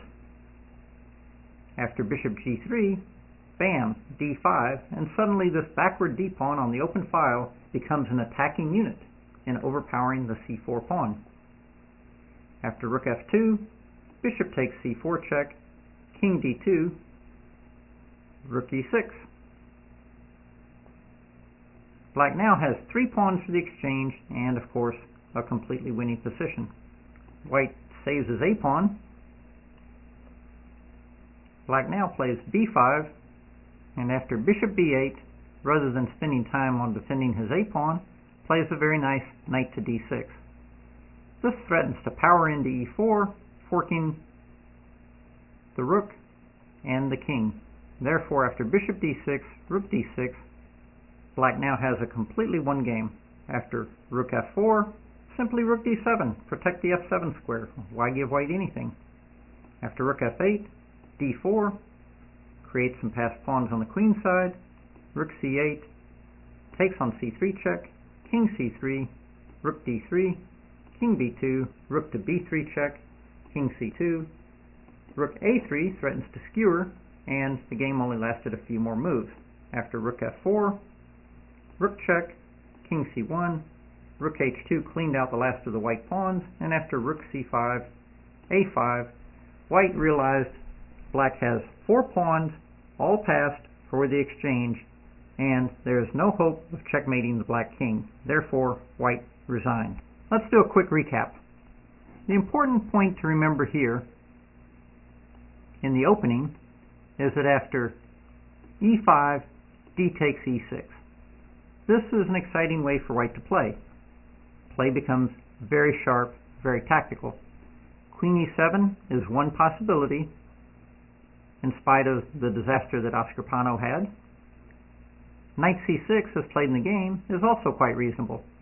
After bishop to f4, black played queen f6. But knight to f6, developing another piece, is also very, very reasonable way to play. From there, the game itself, after queen f6, queen d2, queen e6, black has netted one pawn, but he is behind in development, and white has some compensation. Black has netted one pawn, but he is behind in development, and white has some compensation with the open lines. This type of endgame is completely winning for black. You have two pawns for the exchange, white has numerous weaknesses, and the pawn on c4 especially simply cannot be defended. Black's technique here after rook f1, knight a5, king d3, knight b7, ousting the bishop from d6, followed by d5, winning a third pawn for the exchange, was very, very instructive. This is an important technique to remember. If the king is helping to defend the pawn, either knight a5 or d5 quite often overpowers the c4 square. Overall, a very exciting performance by the young master Maximilian Tertania. The next game we will look at comes to us from the Czech Republic in 1995. White is Jana Belin, black is Marek Vokat. d4, g6, c4, bishop g7, knight c3, c5, d5, bishop takes c3 check, b takes c3, and f5. White plays e4, f takes e4, and f3, our favorite system with e5. Now here, white plays very sharply with d takes e6, and again, this makes a lot of sense. This opens up the board for the white bishops. Knight c6. Now, black also played d6 with success one game, and after knight h3, knight f6, bishop e2, bishop takes e6, knight g5, queen d7, castles, knight c6, rook b1, b6, knight takes e4, knight e4, fe4, and castles. Black had absolute equality. White had all of these weak pawns, and black in fact won the game. This was Ebner versus Hebersberger from Austria 2006, and as mentioned, black actually won the game in 67 moves. However, don't be fooled by this game, because after d takes e6, d6, instead of knight h3, white simply played bishop to f4. This zeroes in on the pawn on d6, and I believe, for example, after queen f6, queen d2, white has a blooming large advantage. He's going to castle queenside, and even though the queenside is a bit exposed, he's going to capture on d6, making it difficult for black to castle, and he's going to mobilize very rapidly in the center. So again, you can't be fooled by results. Even though black won this game after d6, I would not recommend it. Instead, I recommend we follow the path after d takes e6 of knight c6 rapid development. Again, instead of knight c6, queen h4 check or queen e7 are also possibilities. But knight c6, certainly getting the queen side developed is good. Now in the last game we saw white played bishop to f4, and then black played queen f6, even though we recommended knight f6 there. This game, after knight to c6, white captures the pawn on d7. After bishop takes d7, Fritz already considers that black actually has a slight edge. He's at least equal in development. Actually, he's got two pieces out already, and he has the better pawn structure. After f takes e4, queen h4 check, the hit on the king and the pawn on e4, g3, queen takes e4 check, hits the king and the rook. White has nothing better than queen e2, which pins the queen to the king. This, of course, forces a trade of queens, but after queen takes e2 check, bishop takes e2, castles. What a position for black. My goodness.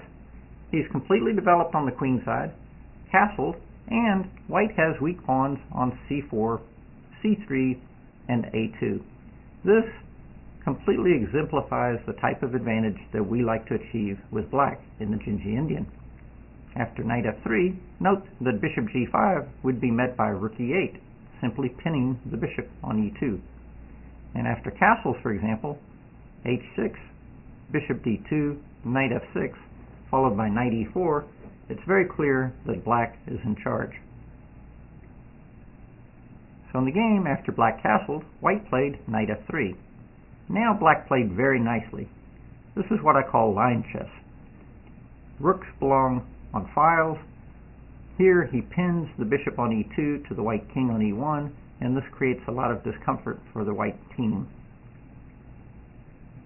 Bishop to f4, knight to f6, and now rook to d1. White has a problem and not sure how to solve the pin. Black now plays bishop to g4, creating the immediate threat of bishop takes on f3 thanks to the pin on the e-file. White plays rook to d3, and this, of course, is an awkward moment to be sure. But what to do? Note that the logical-looking rook f1 is adequately met by bishop h3, and then on rook g1, h6, and the threat of g5 followed by doubling rooks on the e-file, the initiative very quickly passes over to black. For example, here, rook d6, knight e4, attacks the pawn on c3 and the rook on d6. After rook back to d3, simply rook e6. And bam, g5, rook at a to e8, it's all systems go for the black team. So after bishop g4, white could find nothing better than rook d3. However, bishop f5, rook back to d1, and then knight to e4 with a hit on the pawn on c3. After rook c1, black fueled the initiative with the advance g5. Very timely indeed. Note that knight takes g5, knight g5, bishop g5, bishop d3 allows black to fully exploit the pin on the e2 bishop, and in fact win a piece after bishop d3. And in similar fashion, if bishop takes g5, knight takes g5, knight takes, and again bishop d3, as they say, same song, second verse. The pin wins the bishop. So, after g5, very heads-up play by black, white had nothing better than bishop d2. Black now played knight takes d2, king takes d2, and then a very beautiful move, a very quiet move, very subtle move, rook to e7. This maintains contact with the white bishops of the black king. This maintains contact with the bishop on e2 and prepares to mobilize the other rook to d8. Very, very nice play. And of course, white now experiences congestion problems trying to coordinate his pieces. In the game, white played rook at c to e1. Note that trying to develop the other rook is even worse because, of course, after rook d8 check, the white king has no escape square. Bishop d3, rook d3, king takes c2, and rook takes d3 nets black two pieces.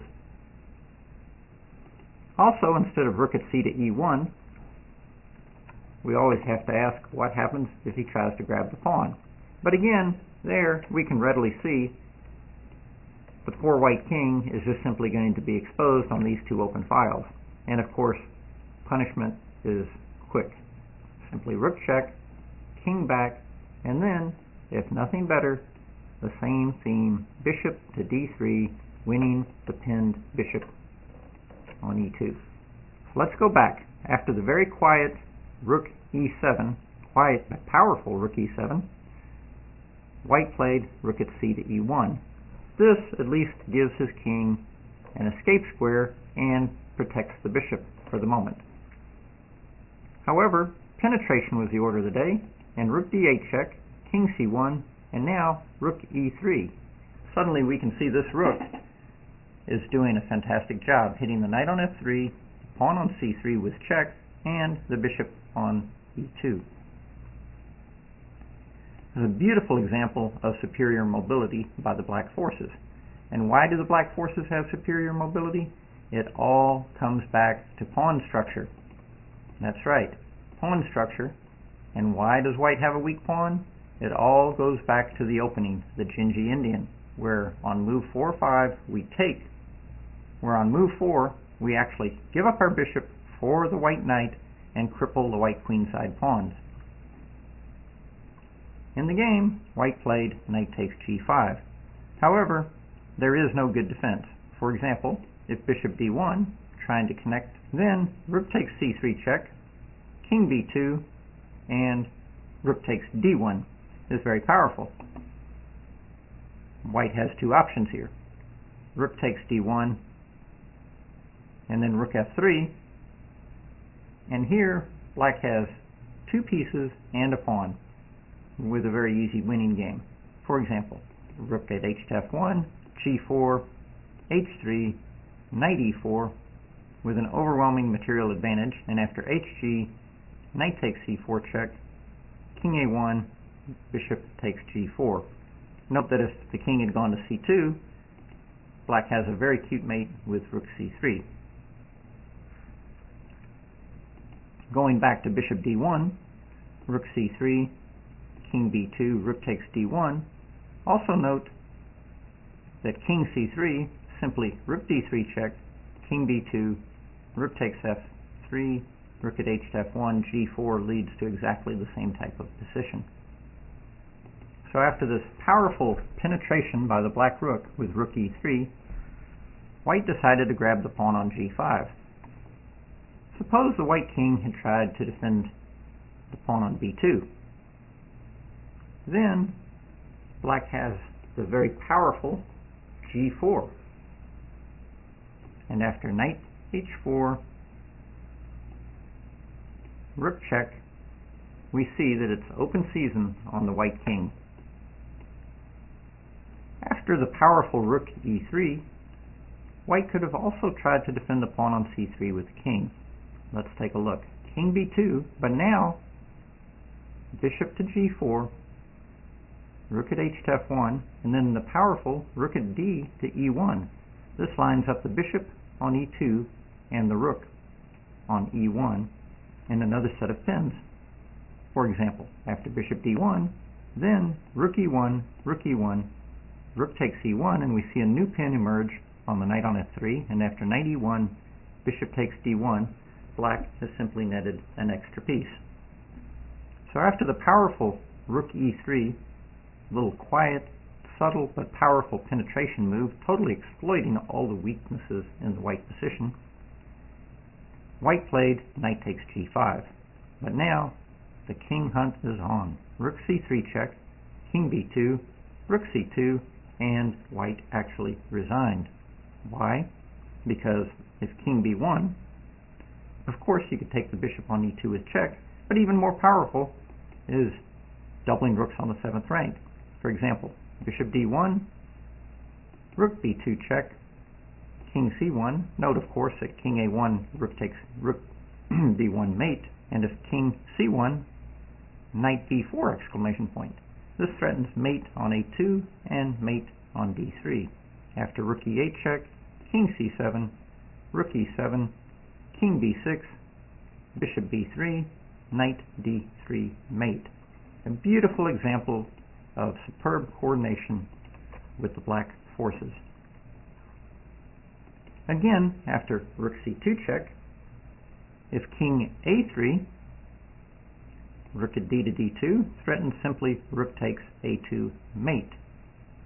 After rook a1, rook c3 check, king a4, the very powerful rook b2 threatens rook to b4 mate. And when white prevents that by throwing a rook in the fire, the simple bishop c2 mate does the job.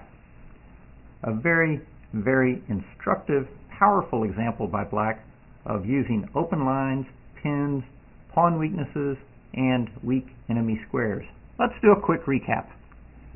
First off, our favorite e5 was met by d takes e6, one of white's sharper continuations, logical because it opens the board, but also very committal on white's part because it leaves him very exposed. Play becomes very sharp and tactical. Black played knight c6, but now white made yet another pawn move with capturing on e7, which simply develops the black bishop. And after f takes e4, we can see white has yet to develop a single piece. In fact, of the first 10 moves, 9 have been pawn moves by the white forces. Is it any surprise that after queen h4 check, g3, queen takes e4 check, we reached an endgame, queen e2, bishop e2, and castles, where black is actually ahead in development. Here, I really like what black did. With rook e8, he immediately set about pinning the white bishop on e2 to the king on e1 and exploiting his lead in development. It's also instructive to note how black built his initiative with bishop g4 threatening the pin piece, and after rook d3, bishop f5, rook d1, knight e4, again exploiting the weak pawn on c3, and then rook c1 was met with the powerful thrust g5. As discussed, both bishop g5 and knight g5 would ultimately lose the pinned bishop. Therefore, after he had to back up, the powerful knight d2, king d2, rook e7 was probably the move of the game. This totally exploited the lack of organization in the white camp. In fact, after rook at c to e1, rook d8 check, king c1, and then probably the winning move in the game, rook e3. This decisive penetration exploits the loose nature of the white position. The pawn on c3, the bishop on e2, and the knight on f3 all come under pressure. And then, of course, after the white knight wandered off the ranch, the finish was rook c3, king d2, and rook c2, and the king hunt was on. A very, very instructive example of the use of open lines and opponents' weaknesses to build your initiative, to build your attack, and ultimately chasing down the white king. A beautiful little example by Marek Vokac. Our next game is fairly recent, from Serbia, 2009. Stefan Rajcevic playing white against Nikola Ostojic. After d4, g6, c4, bishop g7, knight c3, c5, d5, bishop takes c3 check, b takes c3, f5, and e4. Of course, we take on e4, and after f3, we play e5. Here, white plays queen c2, and this is actually Fritz XII's first candidate move for white, trying to encourage us to take on f3. Of course, we don't really want to do that and give white very good active gambit style play. So black in this game played knight f6. I like this move. It encourages white to actually capture on e4, and then from there we play the game. In this game, white decided to continue. Of course, f takes e4, we would just secure our center with d6, proceed to develop maybe queen e7, maybe knight bd7, maybe h6, secure the king side. It's a game. In the game, though, white played bishop h6. After d6, white continued in gambit style with g3. Note that bishop g7, rook g8, bishop f6, queen f6 is already very promising for black. For example, f takes e4, queen h4 check, g3, and queen h6 takes command of a very, very nice dark square diagonal. In the endgame, after queen d2, you simply trade queens and king takes, and black stands quite well. Both rook f8, securing the open f-file, or knight d7, going for rapid development, are very promising for black. Going back after g3, black now accepts the challenge because he sees that he will secure the f5 base for his bishop, and this does pocket a pawn. So after knight f3, bishop to f5, black gains a vital tempo for development. So it's one thing to grab a pawn if you're going to fall way behind in development. It's another if you grab a pawn, but you're able to maintain your development and secure your king. After queen d2, white likes to keep everything on the dark squares. Note that white's unable to interpose his bishop because e4 simply forks two pieces, and that queen e2, trying to pin the e-pawn, simply runs into queen e7. Therefore, after bishop f5, white moved his queen. Now here, black played queen a5, and in the book I give this an exclamation point, and I still agree with it. Now this is contrary to the general principle that I'd said. Queen a5 is based on concrete tactics and has the tactical threat of knight e4. Otherwise, we would prefer simply queen e7, keeping the queen over here to help pin pawns on the king side, followed by knight bd7 and continuing with our king side development. Continuing with our development and securing our king to the queen side. This would be the normal plan. However, all rules have their exception, and queen a5 has some very nice points. First, the first thing to note is that if bishop g7, black has a powerful response, knight e4, queen moves, and then rook g8, and white has gained absolutely nothing with the bishop incursion, and in fact rates to lose the pawn on c3. So queen a5 was very precise. It's based on the poor location of the white queen, and of course, as usual, the fixed white pawn on c3. White now responded with rook c1, but after knight bd7, black is a solid, connected, passed e-pawn up. How many openings can you play with black where after 13 moves you have one extra connected, passed e-pawn? Probably not too many. White now played knight to g5. Of course, the idea here is that if we castle, knight f7 forks the two rooks and the valuable pawn on d6. But black met this in very alert fashion. Knight to e4. Very well done. Trades off a valuable attacking piece, which in principle is good, but also keep in mind, black is one solid extra pawn ahead. This means in-games will be completely winning. After knight e4, bishop to e4, white now experiences a further inconvenience. The rook on h1 is attacked, thus he feels obligated to play bishop g2, offering the exchange of a second pair of pieces and eliminating the white bishop pair.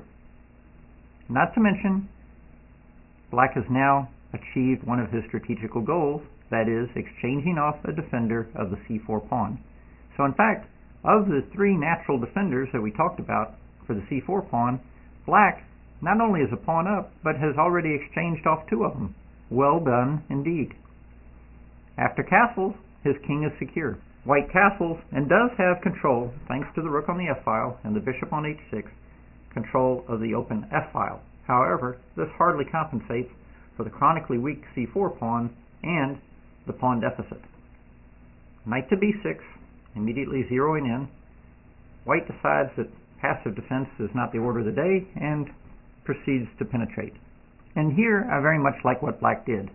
The pawn on c4 is fixed. It's blockaded, it's barricaded, it's attacked, it's not going anywhere. Therefore, queen a4. This helps to fight for control of the d7 square and neutralize the white initiative. This is what we call delayed gratification. This is a very important concept, and it was a term coined by a friend of mine, international master, Dr. Carl Berger, who I was fortunate to train with a bit. He was a training partner when I was younger. And he said that Anatoly Karpov was one of the best in the world at this. Rather than rushing in to collect a pawn that's been surrounded, he improves the position of his pieces, and that's exactly the case here with black. Black activates the queen and fights for control of this vital d7 square. As we will see, after bishop g7, rook at h to e8, queen h3 check, black is now able to interpose very nicely with rook d7, neutralizing white's plans on the king side. White now plays rook at c to f1. Keep in mind all this time, the pawn on c4 is not going anywhere. Note that had white tried to play rook d7, queen d7, and queen h7, recouping a pawn, this would simply hand the initiative over to the coordinated black pieces. First off, the capture on h7 subjects white to a pin on his bishop on g7. Secondly, after e4, suddenly we see the black forces are organized behind the passed pawn. And in fact, after rook f1, e3, queen takes g6, e2, rook e1, black now switches gears from pushing his passed pawn to simply applying and pinning and winning the white bishop. White could struggle on with rook e2, rook g7, rook check, king c7, and queen e4, thinking that, okay, well, at least he's got two connected passed pawns for the knight, but knight takes c4 would simply shatter any illusions about who is winning this position. Collecting a pawn, reducing white's pawn count to one pawn for the piece, and preparing to post up the knight on e5 where it will absolutely dominate the board. So going back after rook d7, white doubled on the f-file, trying to maintain activity as compensation for the lost pawn. Black, though, now secured the pawn, and this reminds me of the old Russian saying, "My pawns are my pawns, and your pawns are negotiable." After rook f8, rook takes, and king c7, we see the black king, thanks to the knight on b6, is very secure, and the white bishop on g7 is now under attack. White had to spend a valuable move backing up the bishop, but then queen takes c4. And notice how much more powerful taking with the queen on c4 was than the knight, because the queen on c4 now attacks the pawn on d5, the pawn on c3, and the pawn on a2, while the knight secures the important c8 square.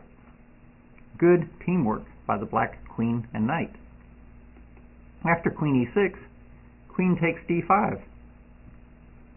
White tries one last heave at penetration. Note that queen takes g6, queen a2, queen h5, queen a1 check, rook back to f1, queen c3, leaves black with an overwhelming three-pawn advantage and a pretty clear plan. Basically, a5, a4, a3, a2, all the way home. The knight can swing in to support, and note the difference here as well, that when white starts advancing his passed pawns, he's going to start exposing his king. However, note because of the extra pawn and the beautiful pawn cover here, the black a pawn can advance all the way up the board, and our king is very, very safe on c7. Very hard, almost impossible for white, with the remaining pieces on the board, to even touch our king. Note we also, if needed, have an e-pawn that we could advance, or we could advance in the center, but that would start to loosen us up. The basic plan would be ramming the a-pawn up the board. In the game, after queen e8, white's hoping to sneak in behind, but black simply said, "You have nothing," played queen takes a2, and in fact, white resigned. Because, after queen b8 check, king c6, white is simply 4 pawns behind. Probably going to lose his c3 pawn, which is already threatened with queen a1 and queen takes c3, and black has a very simple, straightforward, powerful plan of advancing the a-pawn up the board. So let's do a quick recap. Here, white met our favorite e5 with queen to c2. This is actually Fritz's first choice, if you put it into it. This is actually Fritz's first candidate move. Black played knight f6, encouraging white to capture on e4, and white continued in gambit style with bishop h6. Black simply secured his center, and again, white continued with g3. Now black very alertly captured the pawn on f3, and after knight f3, bishop f5, queen d2, and queen a5 assumed the initiative. I also like what black did here. After rook c1, knight b d7, when white went knight to g5, the heads-up knight e4 play. Material ahead, exchange off pieces. And anytime you get to exchange off an opponent's attacking piece, so much the better. After knight e4, bishop e4, this also harassed the rook on h1. And after bishop g2, black achieved more strategic goals.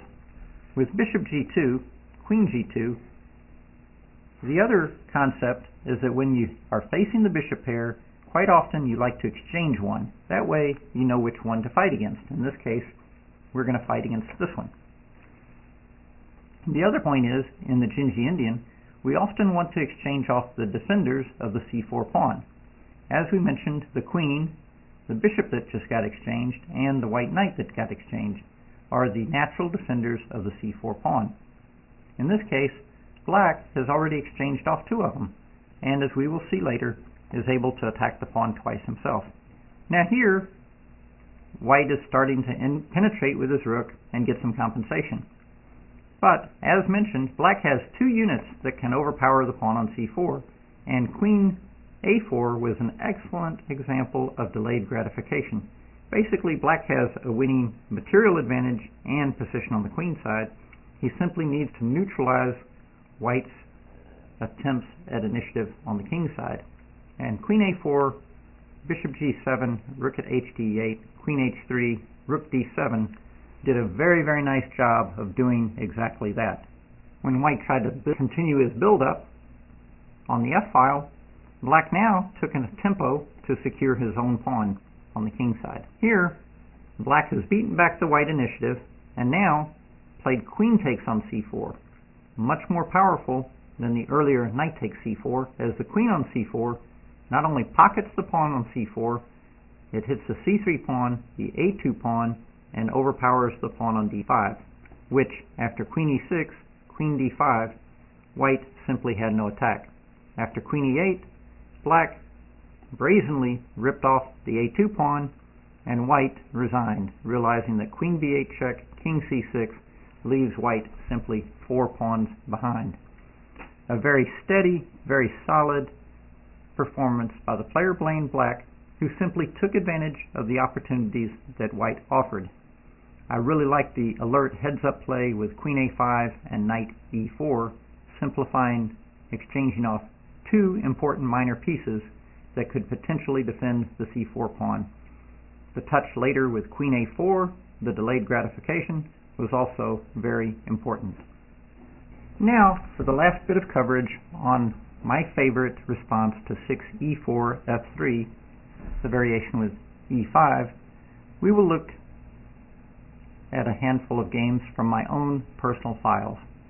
After e4, f takes e4, f3, e5, I had a few games where people played f takes e4. As we said, f takes e4, of course, allows queen h4 check, which is a very powerful response. Let's take a look. First game was a training game with one of my master friend sparring partners, queen h4, g3, queen takes e4 check. Of course, this hits the rook on a1 and the king on e1. White plays queen e2 to avoid losing the rook, and then of course queen e2 check, bishop e2, and simply d6. This secures our extra connected pass pawn for the endgame. But white does have two bishops and a little bit of development. Bishop g5, h6, bishop e3, bishop f5, taking control of this important diagonal, keeping the rook off of b1, knight f3, knight e7, knight h4. Now we slip the bishop into e4. After rook f1, g5 gains space for us, knight f3, knight d7. Little by little the black pieces emerge, and soon the extra pawn will count.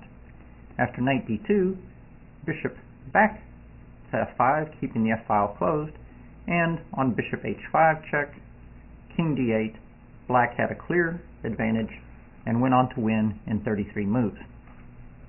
Let's go back. After e5, a more recent game I had, even as I was producing these DVDs, was against one of my former students, world backgammon champion Paul McGreal, who is also a chess master. This was played on ICC. In an early game, before I discovered e5, I had played the old queen a5. And Paul played queen c2, and after knight f6, fe4, knight e4, bishop d3, I had to scurry back with knight f6, as discussed in the theory section. White had tremendous development, I was under tremendous pressure, and I barely survived in that game. This time, we came prepared. I played the new system with e5. After fe4, queen h4 check, Paul realized something was up and played king d2.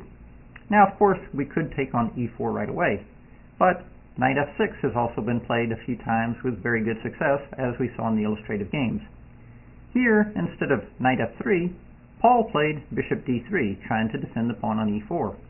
But after knight e4 check, played bishop takes e4. During the game, it occurred to me briefly he could play king c2, and on knight f2, try to pin my knight. However, black has the excellent response, queen back to f6, and basically white has problems. Bishop on d3 is attacked, the rook is attacked. After bishop g5, the simplest is to play queen takes g5, queen takes f2, d6, and on rook f1, simply queen e7. Black is a very solid extra pawn ahead. In terms of development, the bishop can go to d7, the knight to a6, and castle queenside. Once connected, you're a full pawn ahead. So going back, after bishop d3, knight takes e4 check, bishop e4, queen e4, Paul played knight f3. Now I could take on c4 immediately, but I very much like simply securing my extra pawn. This way I know I have a winning advantage. After rook e1, queen takes c4, white felt obligated to do something. With the king stuck in the middle and a two-pawn deficit, he bonsaied a piece with knight e5. However, after de5, rook e5, king d8, the lack of coordination with the bishop and the king, he obviously wants to play bishop g5 check to continue the attack, but when he played king c2, unleashing his bishop to go to g5, I hit him with queen a4 check. And at this point, realizing at minimum I could simply exchange queens and be a piece up, Paul appropriately resigned. For example, after king d2 though, queen d1, king d1, bishop g4 check, of course, is an endgame with an extra piece for black. Certainly not bad. But even stronger after king d2 would be queen f4 check, hitting the king and the rook. After the mandatory rook e3, now bishop g4. Not a bad idea to go ahead and play the middle game with the white king jammed up. Queen e1, simply knight d7. Black is an extra piece ahead and has the initiative. So again, f takes e4. So again, f takes e4, allowing queen h4, is definitely a mistake. But it's the kind of thing that you will catch a few people in from time to time. Now the next two games that we will look at after e5 saw more serious attempts by white. The first one was also one of my sparring partners, a master, played queen c2. As we saw, this is highly recommended as kind of a positional treatment for white. I continued with d6, f takes c4, and now my own version. I played knight to d7. After knight f3, queen e7. Again, this is my own idea. Bishop g7, and we quote fianchetto the queen. The idea here is that after bishop e2, h6, we regain the dark squares on the king side. Again, notice that if our queen was off, say on a5, we wouldn't have this possibility. After bishop h4, g5, bishop f2, I now play knight at d to f6. This vacates and allows the bishop to develop. After h3, knight e7, white played g4. This, of course, is a mistake because it severely weakens the f4 square, which, appropriately enough, I send the knight over there to visit. After bishop e3, bishop d7, white now realizes he's got to do something on the queen side and plays a4. But after castles, black is very, very happy. Totally completed his development. Prospects on the king side against the pawns on g4 and h3. The f4 square is weak. The e4 pawn is fixed. This type of position clearly favors the knight pair versus the bishop pair. White continues with a5, and now again in this type of structure, we, as black, have only one vulnerable point. That's the pawn on b7. Therefore, king b8, queen b2, bishop c8. Now, this pawn is protected by the bishop on c8, the queen on g7. This way, no bad accidents will happen to the black king. After bishop d3, now we go ahead and proceed on the king side. Knight to f4 hits the bishop on d3 and the pawn on h3.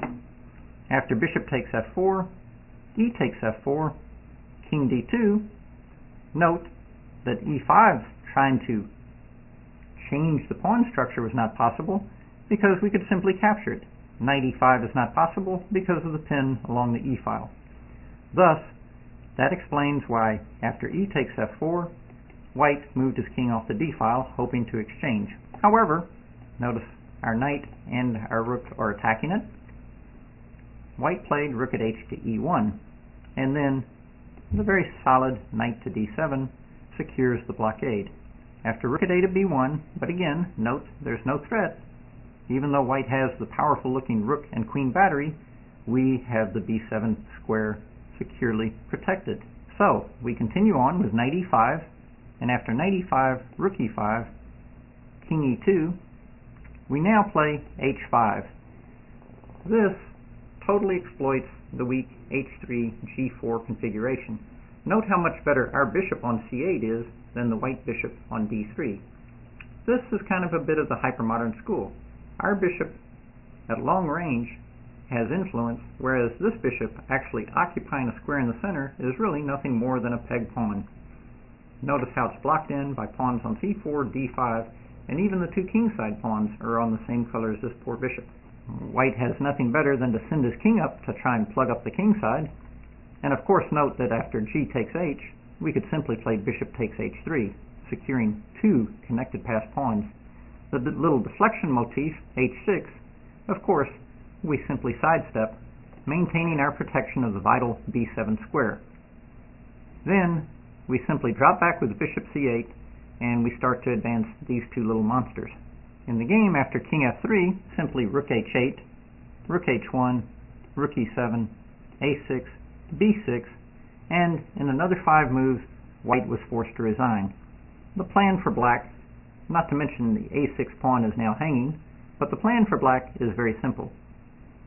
Queen e5, rook at e to h7, followed by crashing through with h takes g4. Very devastating and very difficult for white to meet. For example, after we reach this position, should white try to defend with, say, queen g2, typical breakthrough would be pawn takes, and then rook h4. Suddenly, we would see the g4 pawn is about to collapse along with the white position. Not to mention, the pawn on c3 would have been hanging as well.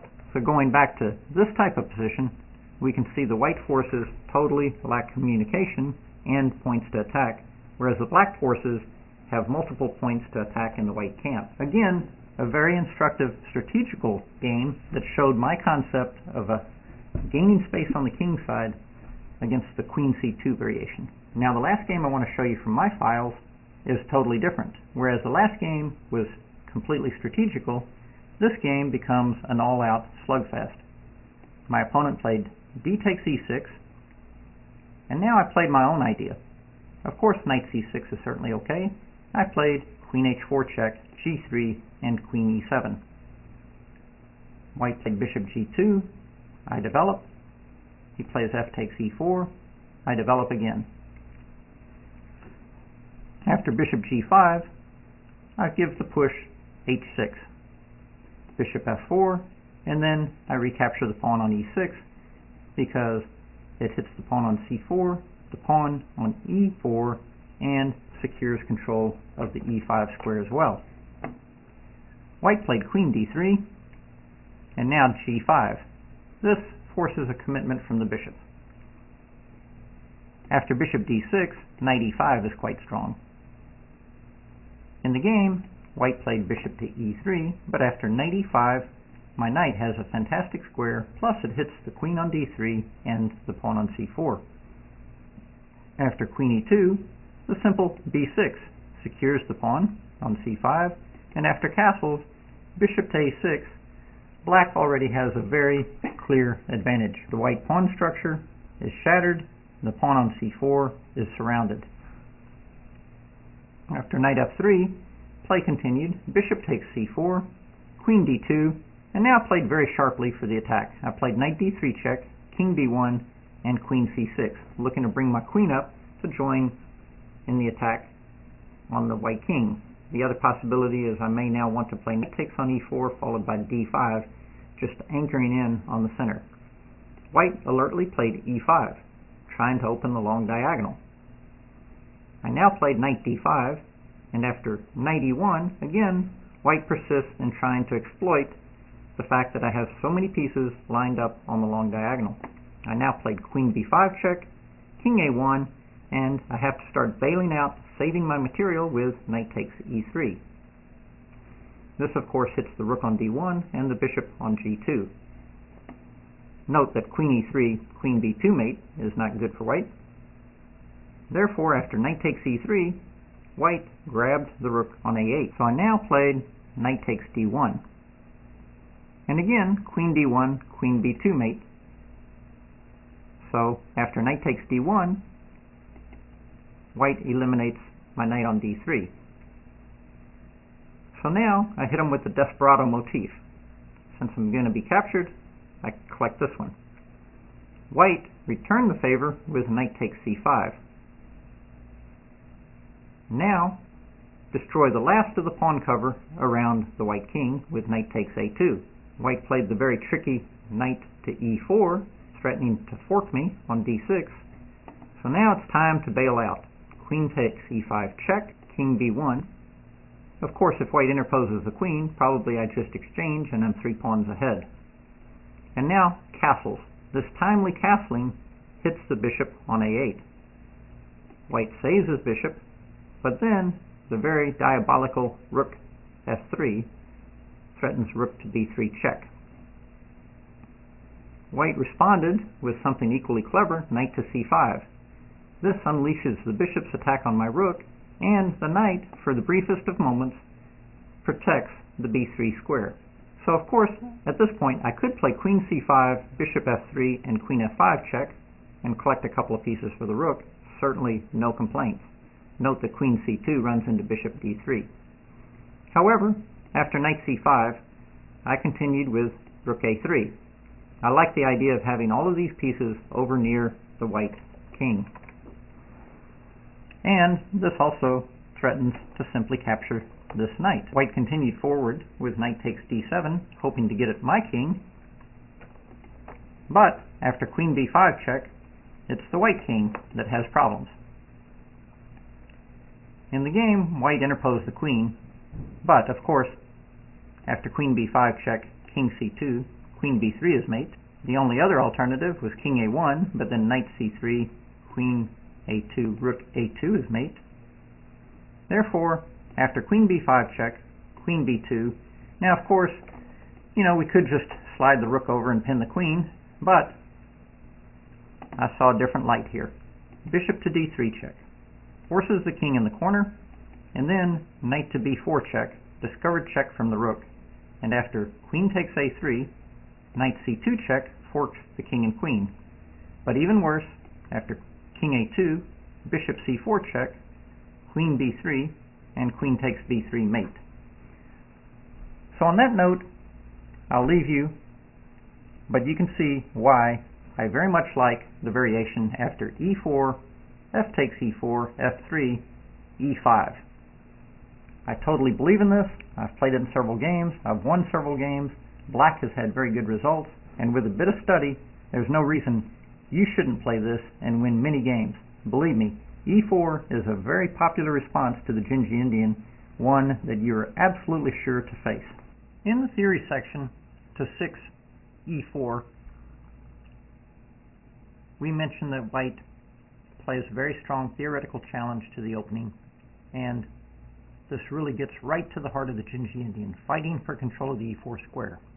And we've also shown you several games with f takes e4 and then f3, which also challenges the black pawn on e4. However, a number of people have tried moves other than f3. And against f3, we showed you several games, including games from my own practice with e5, which I very much like. This, of course, activates the possibility of the queen coming and exploiting this weak diagonal, and also stakes our claim in the center. So I think you're very well equipped to meet f3 with e5. But white has also tried a number of other moves in this position. Queen c2, bishop g5, g3, knight e2, and g4. The first of these games we will look at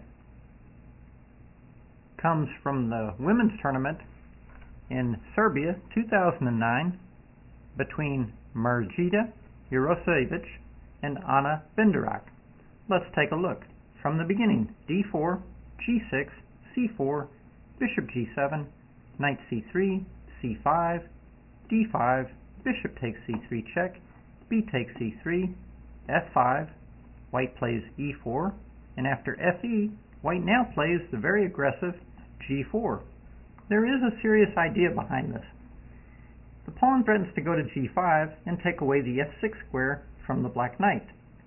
However, once the pawn goes to g5, the e5 square is weak, and this g4 advance is a bit reckless in terms of white's own king safety. What's the future for the white king after this? Where is it going to hide? Where will it be safe? Well, in this game, I think we see a good example of some of the downsides to the advance g4. However, in over-the-board play, when confronting such things, it can be a little unnerving at first.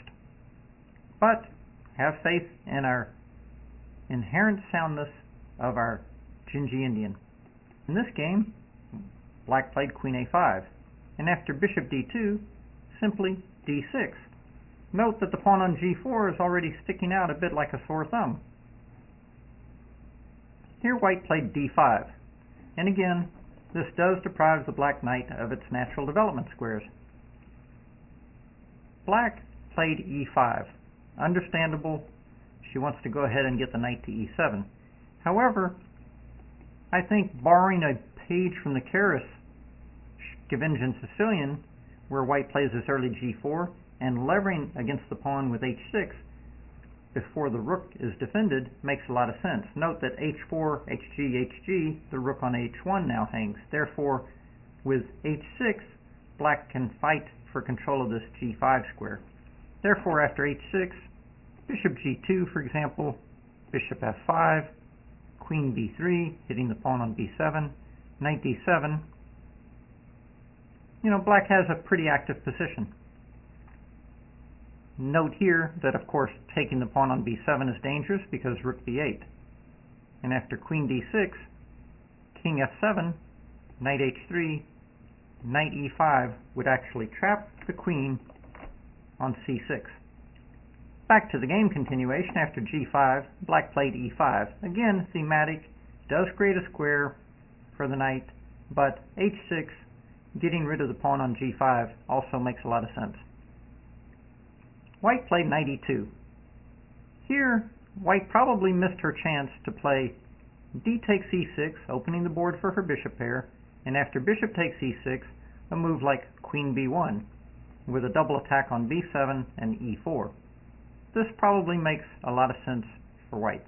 After knight e2, though, bishop g4, queen b1, she's a move late, because now knight d7 is a very effective piece sacrifice. Because now knight d7 offers a very effective b7 pawn sacrifice. White, of course, in the game doesn't take on b7, because after rook b8, queen c6, knight e7, queen d6, rook b6, and yet again we see the poor white queen trapped in a nest of black pieces. Very important to keep in mind and be able to calculate when you can and can't sacrifice the b7 pawn for black. In the game, after knight d7, nice move, white went ahead and recovered the sacrificed e-pawn. But now, of course, our bishop has a very nice outpost on f5, and after queen e3 castles, we see the bishop on f5 is very commanding, covering the b1 square, and our king is actually quite safe on the queen side. White continued with knight to g3 and knight e7. Black has a slight positional edge. Better pieces, white has pawn weaknesses, and black has the safer king. After knight e4, looking to pressure the pawn on d6, black went ahead and eliminated the knight and vacated the f5 square for her knight. After bishop h3, rook at df8 supports her knight, and after bishop g4, rook f7, black begins doubling on the half-open f-file. Possibly more precise would have been king c7, stepping up, getting out of the potential pins on the knights. But rook f7, h4, white starts to create opportunities on the king side. Rook at h to f8, h5, and now queen a4 begins to zero in on the pawn on c4. Notice time and time again how this pawn on c4 is just a chronic weakness in the white position. After hg, hg, bishop to d1, and after queen a6, the bishop relocates to b3. However, I have to say this is not a very proud moment in the life of this bishop, stuck between two of its own pawns. Black does a little probing action with queen a3, contemplating sliding into b2. White now plays rook h2, which places this rook on an unprotected square. One thing you will notice about the really strong players is their pieces always seem to be harmonious and all cooperating and mutually defending. If you look over Karpov's games, you'll hardly ever see where he has pieces that are unprotected. This is just a natural, inherent ability with strong players. Moves like rook h2, well, yes, it does defend the pawn on f2, but who's defending the rook? Also worth considering was simply trying to repel the black queen. And then say after queen a5, bishop d2, and black needs to find some other plan for trying to increase the advantage. Maybe queen d8, trying to operate with rook h8 on the king side. But after rook h2, now black uncorked a fantastic idea. Knight to g3. Well, of course this attacks the queen, and it does offer up that if f takes g3, rook f1 check, and when the king moves up, rook takes a1, which is all well and good. However, after knight g3, what happens on queen takes g6? White rises to the occasion and throws another pawn onto the bonfire with e4. Now white probably should take a pause here and play rook b1 just to keep the black queen out of the game. However, after e4, white greedily grabs another pawn and threatens to possibly capture the knight with the queen. Black now continues in fine attacking style with e3. This little pawn just hurtles forward, sacrificing itself at will, and does hit the bishop on d2 and the pawn on f2. Also note that this vacates e4 for the black knight to retreat if necessary. Well, in the game, white took bishop takes f3. First point to note is after e3 that f takes e3, of course, allows immediate rook f1 mate, with the knight covering the e2 square. Other replies, such as queen takes e3, e takes d2 check, leads to a disaster. For example, king d1, queen b2 traps the rook on a1, and after e takes d2, king f1, of course, doesn't work too well after queen c1 check, forking the rook and the king, thanks to the power of the passed pawn, and after e takes d2 check, of course, king takes simply allows queen b2 check, forking the king and forking the rook. Therefore, after queen g3, e takes d2 check, the only move would be king e2. But then, black has a very powerful queen c1 attacking the rook in the corner. After rook h1, rook e7 check, king d3, bam, rook e1. This attacks the other rook in the corner. We can now really appreciate what a little monster this passed pawn is. And a move like g6, black could finish off in style with rook f3 check, forking the king and queen, and after queen takes f3, knight e5 is an absolute picturesque mate showing beautiful coordination between all the black forces. So going back, after e3, white felt obligated to take with the bishop.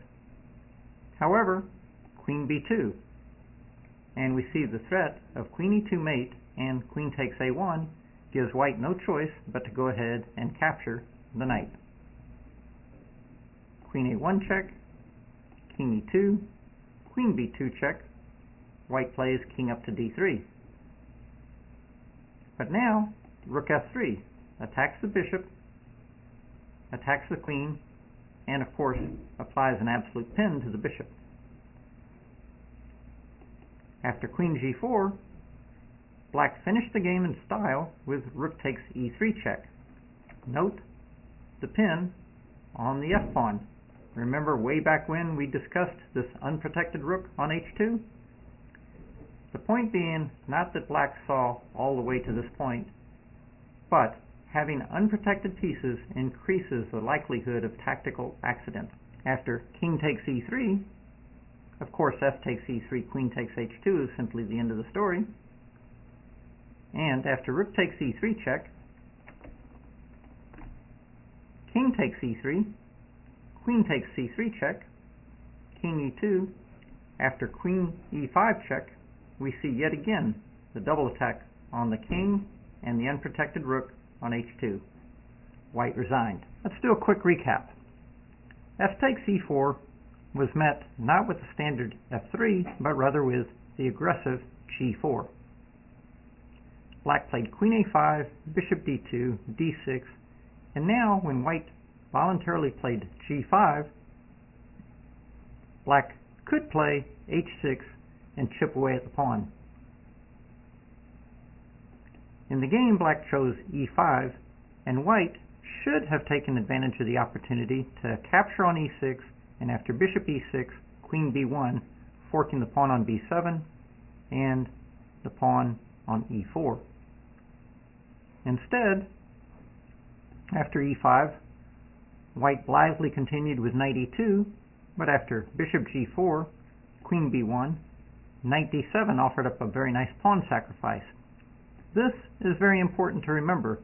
Typical variation: queen b7, rook b8, queen c6, knight e7, queen d6, rook b6 is a very nice type of queen trap to keep in mind. In the game, after knight d7, white took on e4, but after bishop f5, the black bishop had a beautiful post. Here, black is fully developed, but white now has pressure on the pawn on d6. Black showed very nice flexibility with bishop takes e4, giving up the bishop, and then after queen takes e4, using the outpost for her knight.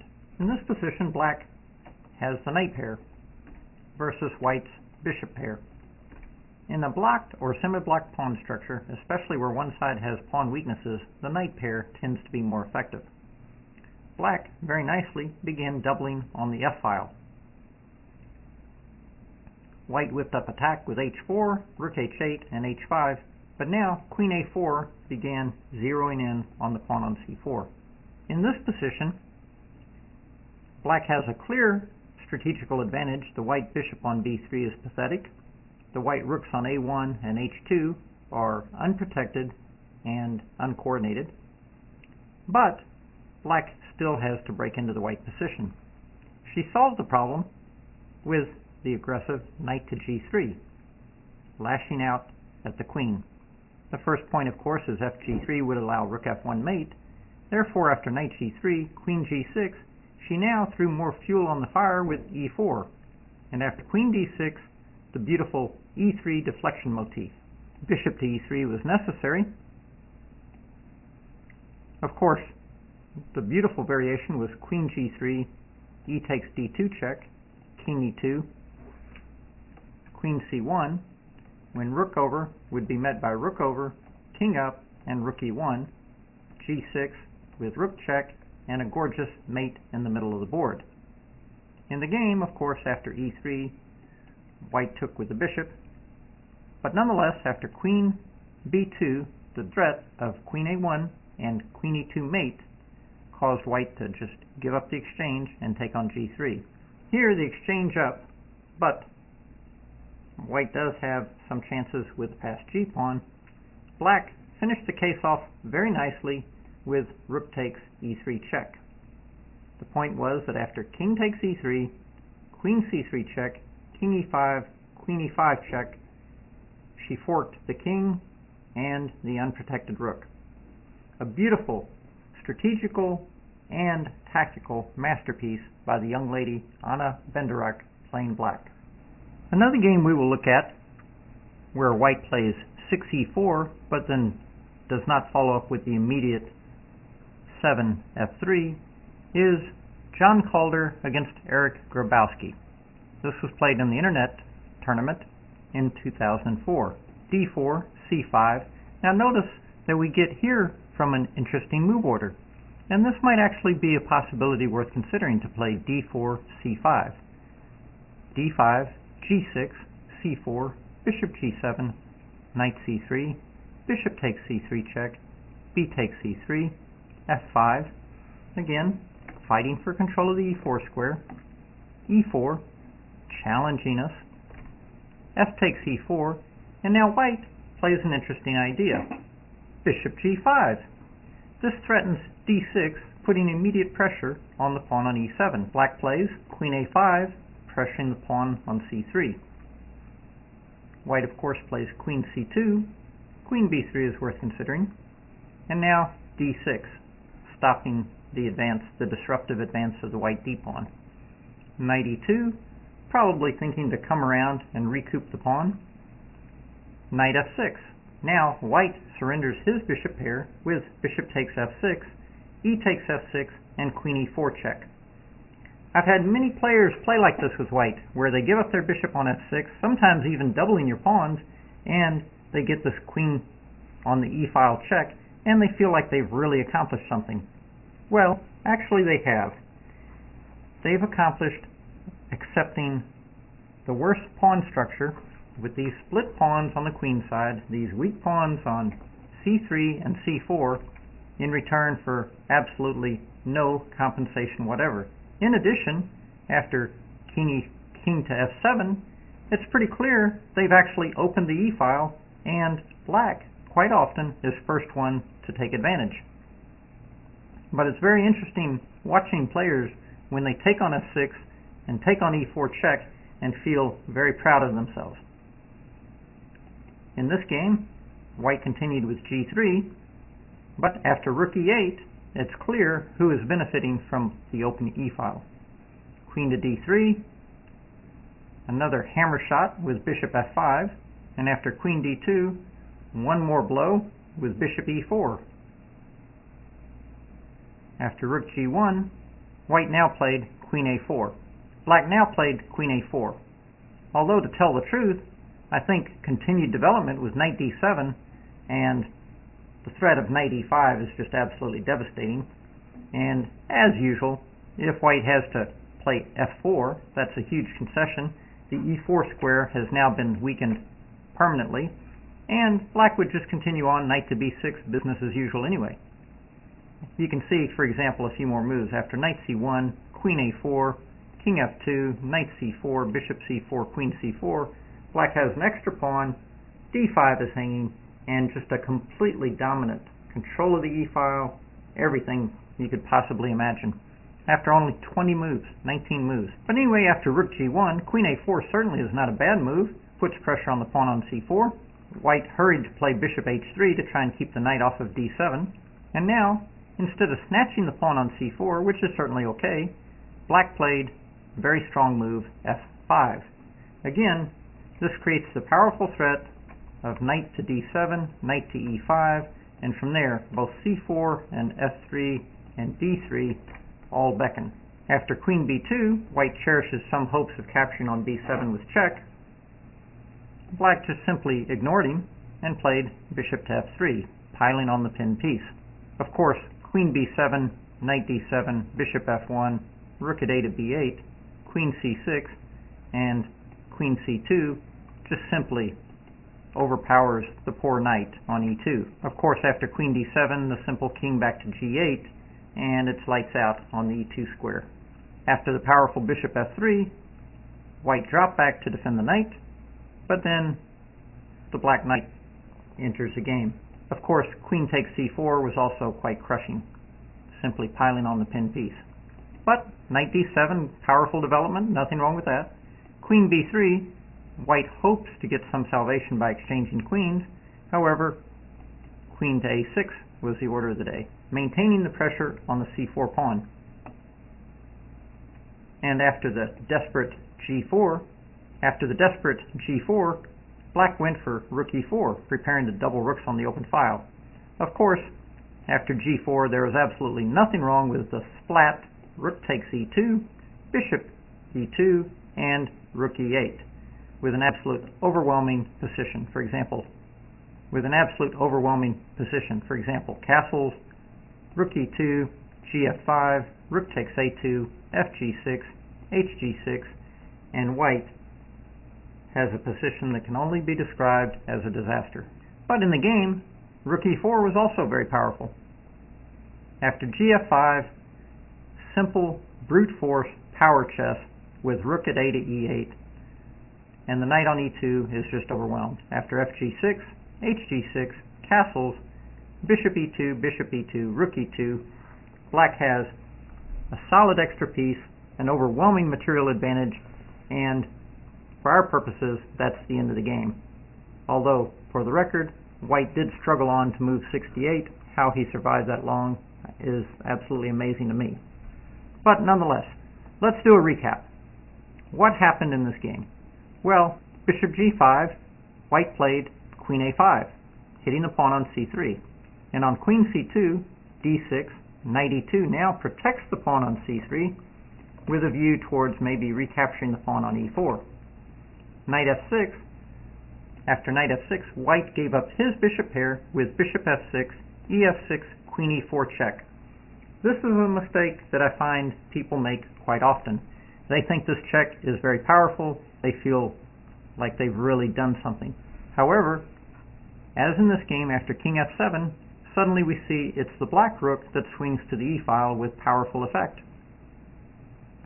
After the further loss of time with g3, rook e8, queen d3, bishop f5, queen d2, and bishop e4, black was just hammering it in and already had an overwhelming position. The powerful threat of knight d7 to e5, taking advantage of all these weak points, the open e-file, the weak queenside pawn structure, black probably has already a decisive advantage. In this position, white was hoping to get some relief with queen takes on b7 check. However, black asserted the power of the pin and just started piling on the knight on e2. After bishop f1, knight d7 continued the development and again offered the b7 pawn as bait. And of course, when white tried to bail out by exchanging queens, black kept the queens on the board with a simple retreat.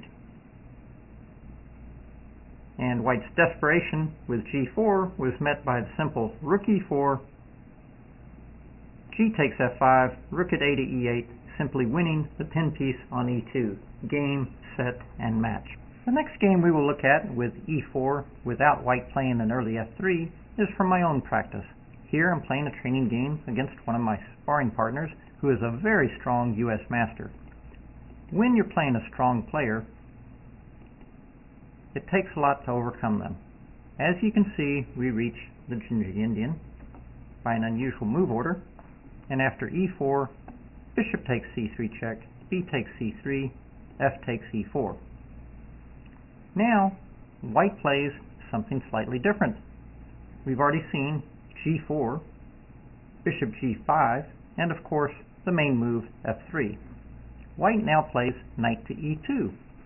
The idea here, presumably, is to play knight g3 and then recoup with the pawn with the knight and have it beautifully centralized on the e4 square. However, this is also rather time-consuming and takes 1, 2, 3 moves with the white knight. Well, black needs to get on with the program. d6, knight g3, knight f6, a natural developing move, and also defending our pawn for another move.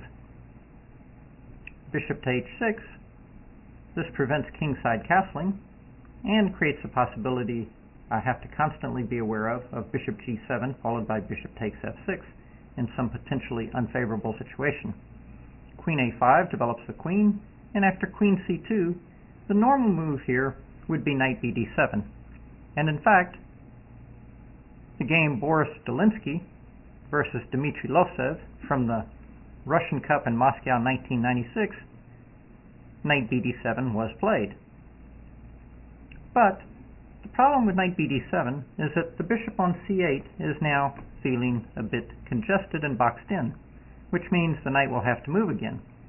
However, after a move like bishop e2, note that knight e5 is now unpleasant because bishop g7, rook g8, bishop f6, ef6, and knight e4, and suddenly these two pawns are both under pressure. Now, of course, it's not the end of the world. The queen could come back, the king could go forward. There are different possibilities for dealing with it, but again, it's a little unpleasant. In that particular game, black lashed out with b5 and reached about an equal position, but in the end, black won a knight endgame in 46 moves. However, looking at this position with fresh eyes, I realized that the bishop on h6 and the pawn on f2 are both potential drawbacks to white's piece deployment. And I lashed out with knight to g4. This is a touch more aggressive. The first point to notice is that bishop to g7, while it does attack my rook, nonetheless after rook to g8, we see that the attacker is now trapped. So after knight to g4, it would seem that white needs to retreat the bishop. So then the question becomes where? In the game, white played bishop to d2, but let's say the full treat with bishop to c1 had been played. Then castles is quite nice, because after knight e4, bishop to f5, and we can see black is getting further and further ahead in development. Now bishop d3, bishop e4, and rook f2 is quite nice for black. So going back to the game, after knight g4, bishop d2, I now played e3. Again, we have to keep in mind our Steinitz principle. The advantage of grabbing material is that quite often you can return it for some type of other advantage. And in fact, we see that here. My opponent played f takes e3 after some thought. After e3, if bishop e3, knight takes e3, first off, I eliminate the white bishop pair. And after f e3, knight d7, we can see I have beautiful control of the e5 square. The only white piece that can contest this is the knight on g3, which is far, far away. So in the game, after f takes e3, I now castle, and again, I have complete control of the f-file. After bishop e2, knight back to e5, white starts out with h4. In a sense, this is probably the right idea because normal routine play is just going to allow black to finish the development of the queenside pieces and have a very clear advantage against these pawns and against the weak white king. I now play knight bd7, and after h5, knight to f6. I'm not actually too worried about getting checkmated as long as I have as many pieces in this sector as white does. After hg, castles, I now come up with the idea of bishop c4. Actually, this is very thematic, is to exchange light-squared bishops. However, this is a dual-edged sword because, yes, I get rid of one defender of the pawn on c4, but I also get rid of my primary defender of the e6 square. White played rook h6, and now king g7, and rook at d to h1. Here, I exchanged bishops. It might have been a touch more accurate to play rook h8 first.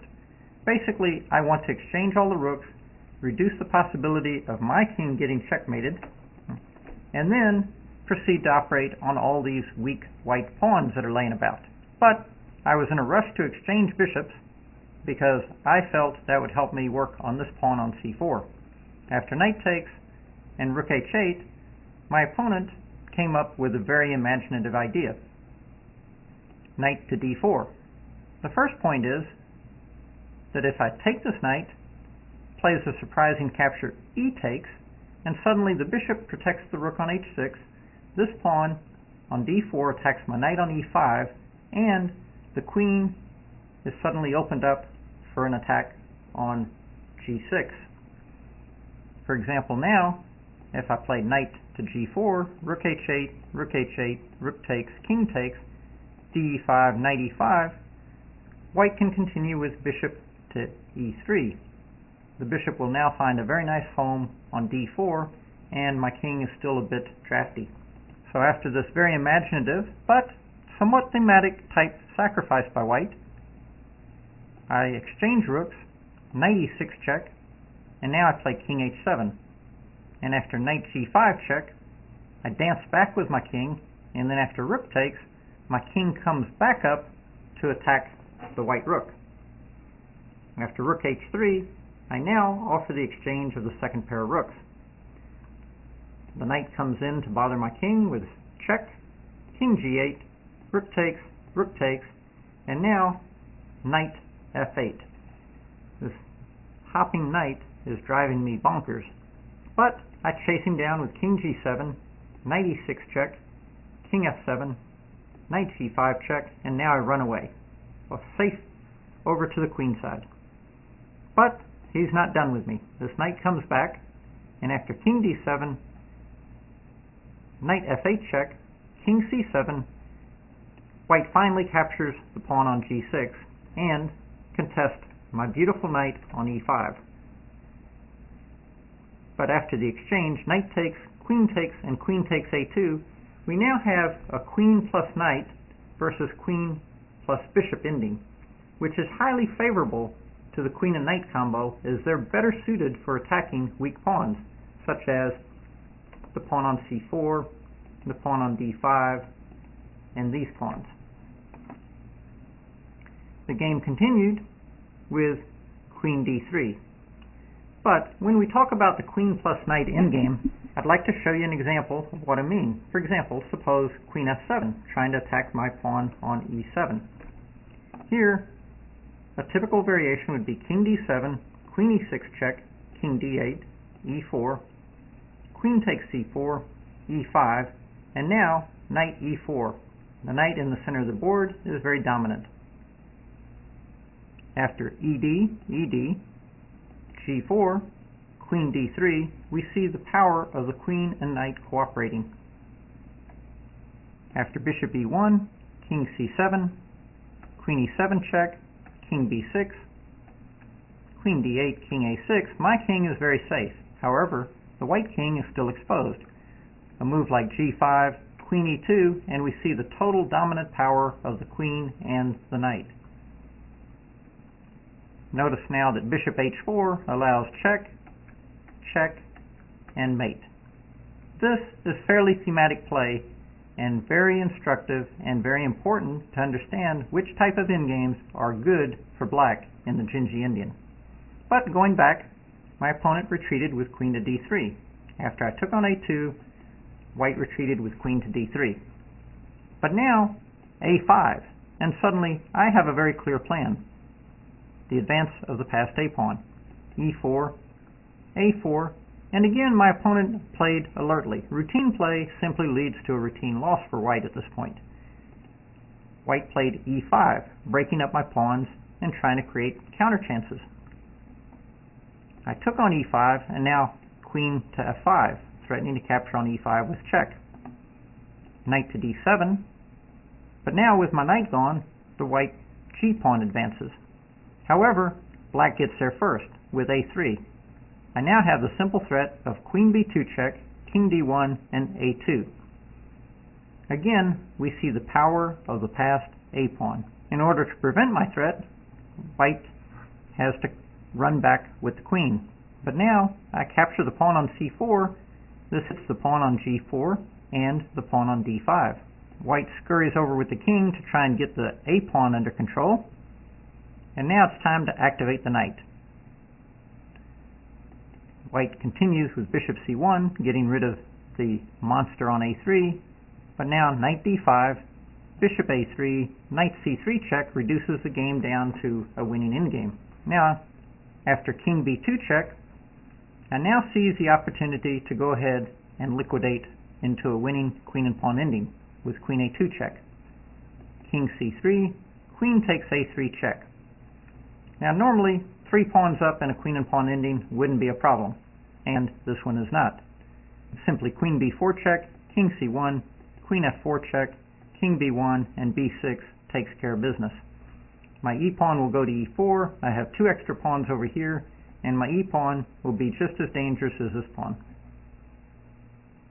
After king c4 though, I'm now allowed a very nice study-like finish. Play b5 check. The first point is that king takes b5 allows queen b4 check, king a6, queen b6 mate. And so this is actually my favorite part of the game because it's almost a study-like composition, the conclusion here, after b5 check. The black king has to go to d5, and now queen f3 check, offering a choice of poison pawns. Well, it's relatively easy to see that king takes c5, queen c6 check is an immediate skewer. After queen f3, a little trickier is king takes e5, queen f6 check, king d5, queen d6, king e4, and queen g6, similar to the game. So going back, queen f3 check, king e6, now queen f6 check forces the black king to the d5 square, and then we get the same as we saw before. Queen d6 check, king e4, and queen g6 check, skewering the queen. So it's an important point. When playing a strong player, it's very unusual that you can score a quick knockout. You have to win quite often in all 3 phases of the game: the opening, the middle game, and the end game. This was such an example. Let's do a quick recap. Well, going back to the opening, white introduced knight e2, preparing to come around and collect the pawn with the knight. After d6, knight g3, knight f6, bishop to h6 prevents black from kingside castling. Queen a5 attacks the pawn on c3 and pretty much forces a commitment from either the white, queen, or the rook. And after queen c2, I now improve on a previous game from the Russian Cup Moscow 1996, where black played knight bd7, which kind of boxes in the bishop on c8. My knight g4 was much more aggressive. It attacks the bishop on h6 and the pawn on f2. And after bishop d2, the very sharp e3 returns the pawn but secures the e5 square for black. This is an important point. The remainder of the game featured play on the e5 and the queen versus knight endgame, followed by the queen endgame that we saw. The last game we will look at in the 6e4 section is a tactical beauty. Not completely sound, mind you, and we do have some suggestions for better ways for black to play the opening, but nonetheless a very interesting game. Maurizio Apatano, a master, is playing white against Boris Chatalbalchev, who is rated about 25 FIDE. So, obviously, a couple of very strong players.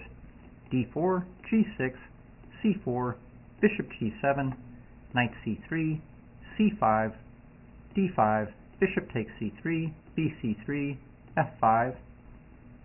White plays e4, and after f takes e4, plays queen c2.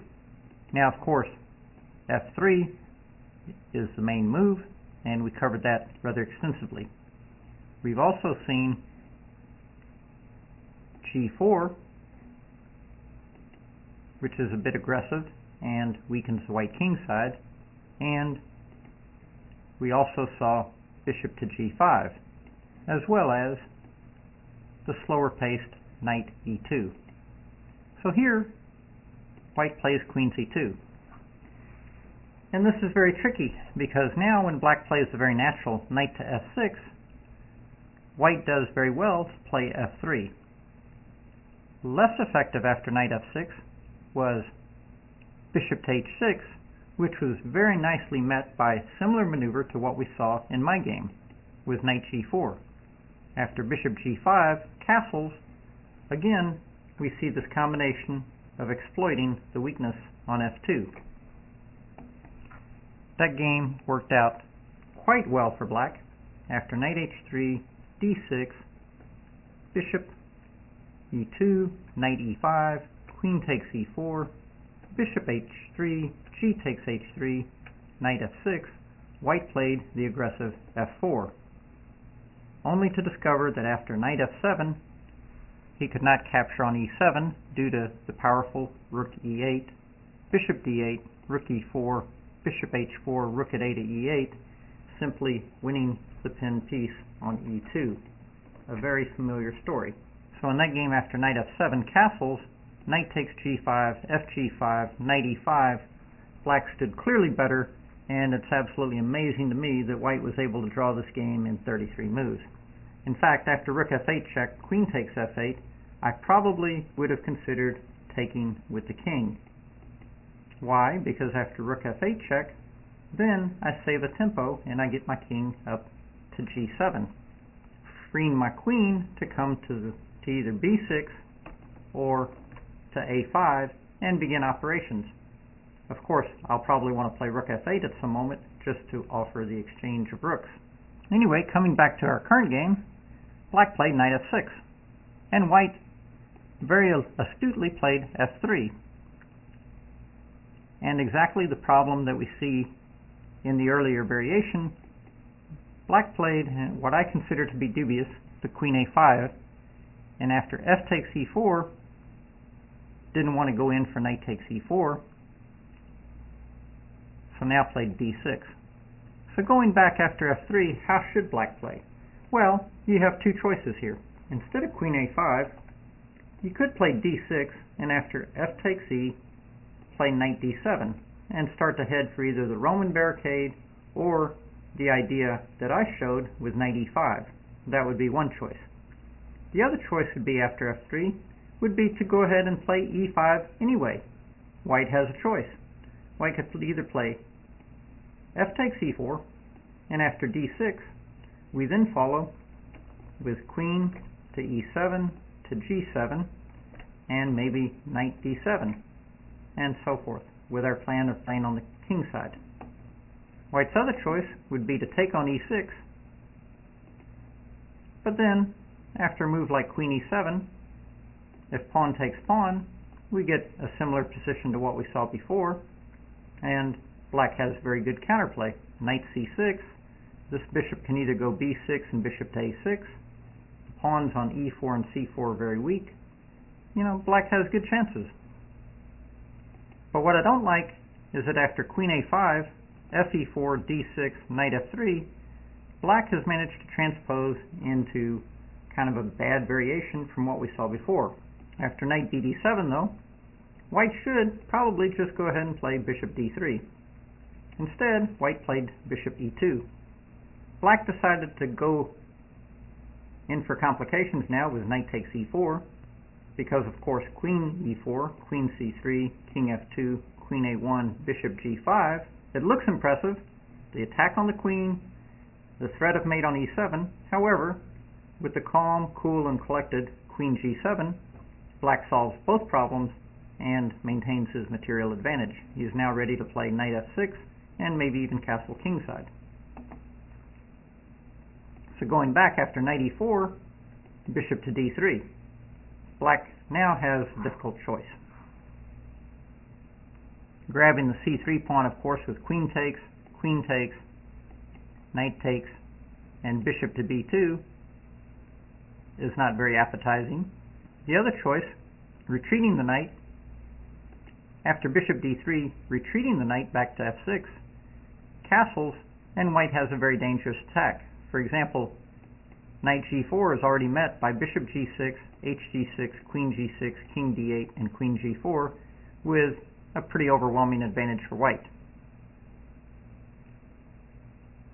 So after bishop d3, black rose to the occasion, in a matter of speaking, and played knight to f6, reinforcing the knight on e4.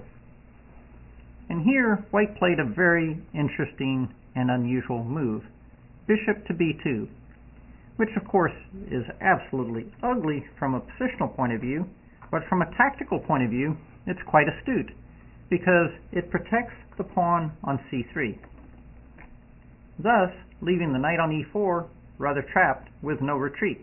Black reinforces his knight with bishop to f5, and here white castles, which in principle is a good idea. However, he misses the moment to lash out with g4 and undermine the black piece configuration with bishops and knights. After bishop takes g4, bishop takes e4, black has basically lost a piece. In the game though, after castles, black castles, white plays rook at a to e1, and now black played what we used to call in college a confusionary riff. Once you realize the situation is very difficult, you look for the best possibility for confusing the opponent. And black played e5, figuring that white would play g4 and try to trap his piece, which in fact is what happened. After e5 though, white should simply call black's bluff and use that tricky French en passant rule and capture on e6. After a move like rook at a to e8, now white should go in for the complications with g4 and collecting a piece. After bishop g4, bishop e4, rook e6, white can even venture with bishop takes g6 with a crushing attack. For example, rook e1, knight takes e1, hg6, queen g6, king h8, rook f6, rook takes, queen takes, and white will also come and collect the bishop on c4. But in the game, e5, white rushed now to win the piece with g4, but after bishop g4, bishop e4, knight e4, the white knight on f3 is attacked twice.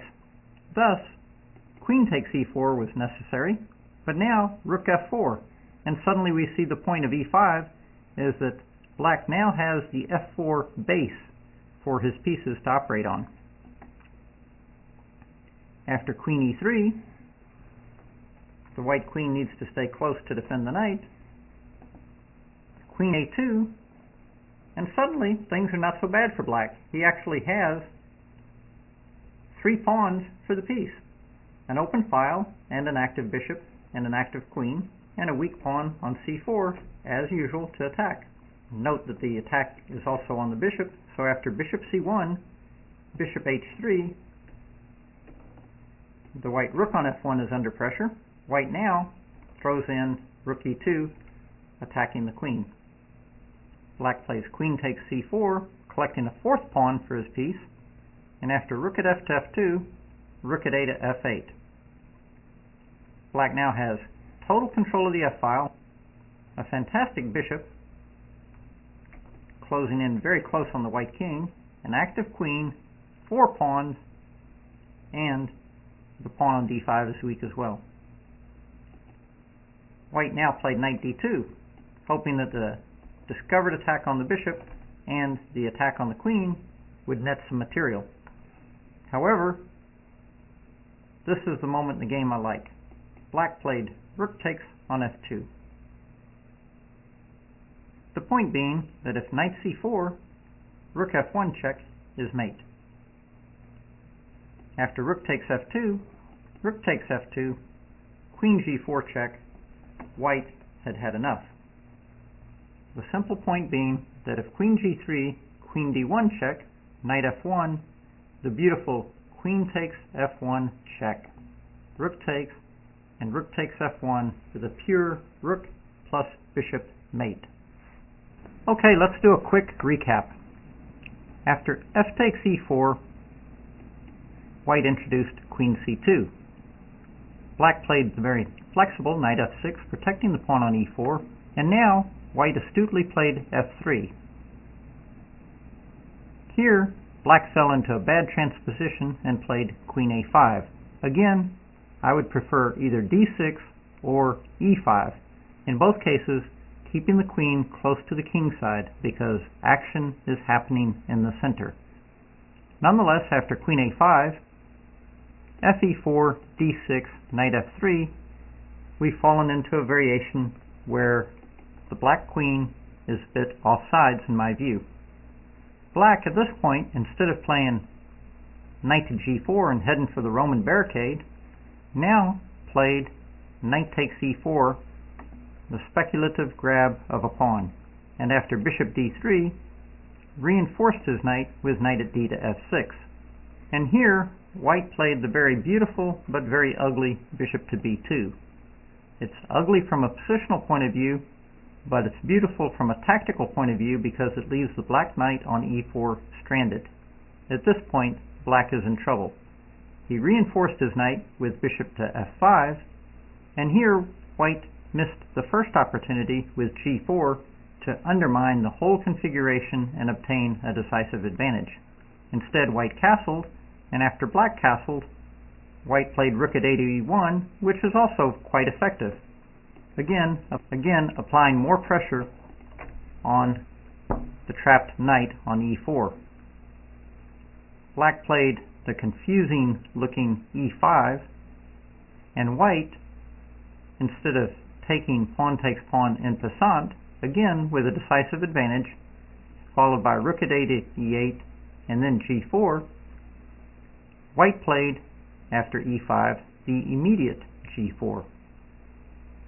Black then was able to show his stuff with bishop takes g4, knight e4, knight e4, note the double attack on f3, and after queen e4, rook f4, and suddenly black had fantastic activity for his sacrificed piece. In fact, after queen e3, queen takes a2, he had a double attack on the bishop and the pawn on c4. After the bishop retreated, bishop h3, rook e2, queen c4, black already had 4 pawns for the piece. And after rook f2 and rook at a to f8, black had fantastic play on the f-file. White tried knight d2, hoping that the double attack with the knight on the queen and the queen on the bishop would yield some material. Unfortunately, black played the very alert rook takes f2, offering his queen because knight takes c4 is obviously met by rook f1 mate. So after knight d2, rook takes f2 was unpleasant news for white. After the recapture rook f2, queen g4, white had no choice but to resign, since queen g3 allows queen d1 check, knight f1, queen takes f1, rook takes f1, and rook takes f1 with a beautiful checkmate finish. Thank you for spending time with us on the Dzindzi Indian.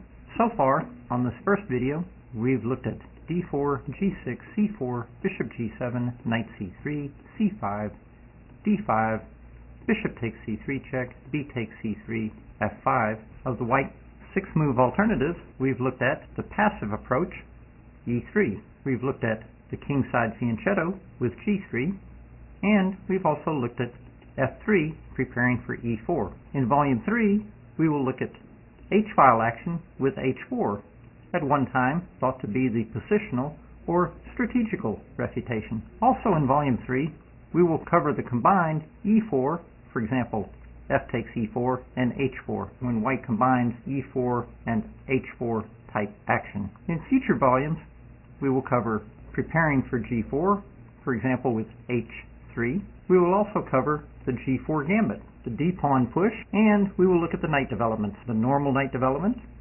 and the clever knight development, knight to h3. We will also look at bishop moves. Bishop to f4 was actually played against me by a Russian master, and bishop to g5 with pressure on e7. And last but not least, we will look at queen moves. Queen a4 pins the d-pawn, covers a5, queen c2 has been played, and queen to d3. Then we come to the situation where white players don't play d5. After c5, they have what I call the Dzindzi Indian declined. For example, they played d takes c5. However, of course, here we play bishop c3, b c3, queen a5, and this is what I call the triple pawns variation. Also, instead of d5, there's e3, the passive approach, and 4, f3, the positional approach. We will also be covering those in future DVDs. And then, going to the very beginning, nothing so frustrating as not being able to reach your favorite opening. We have what I call the Dzindzi Indian avoided, where white doesn't even play c4. Instead, he plays 2e4.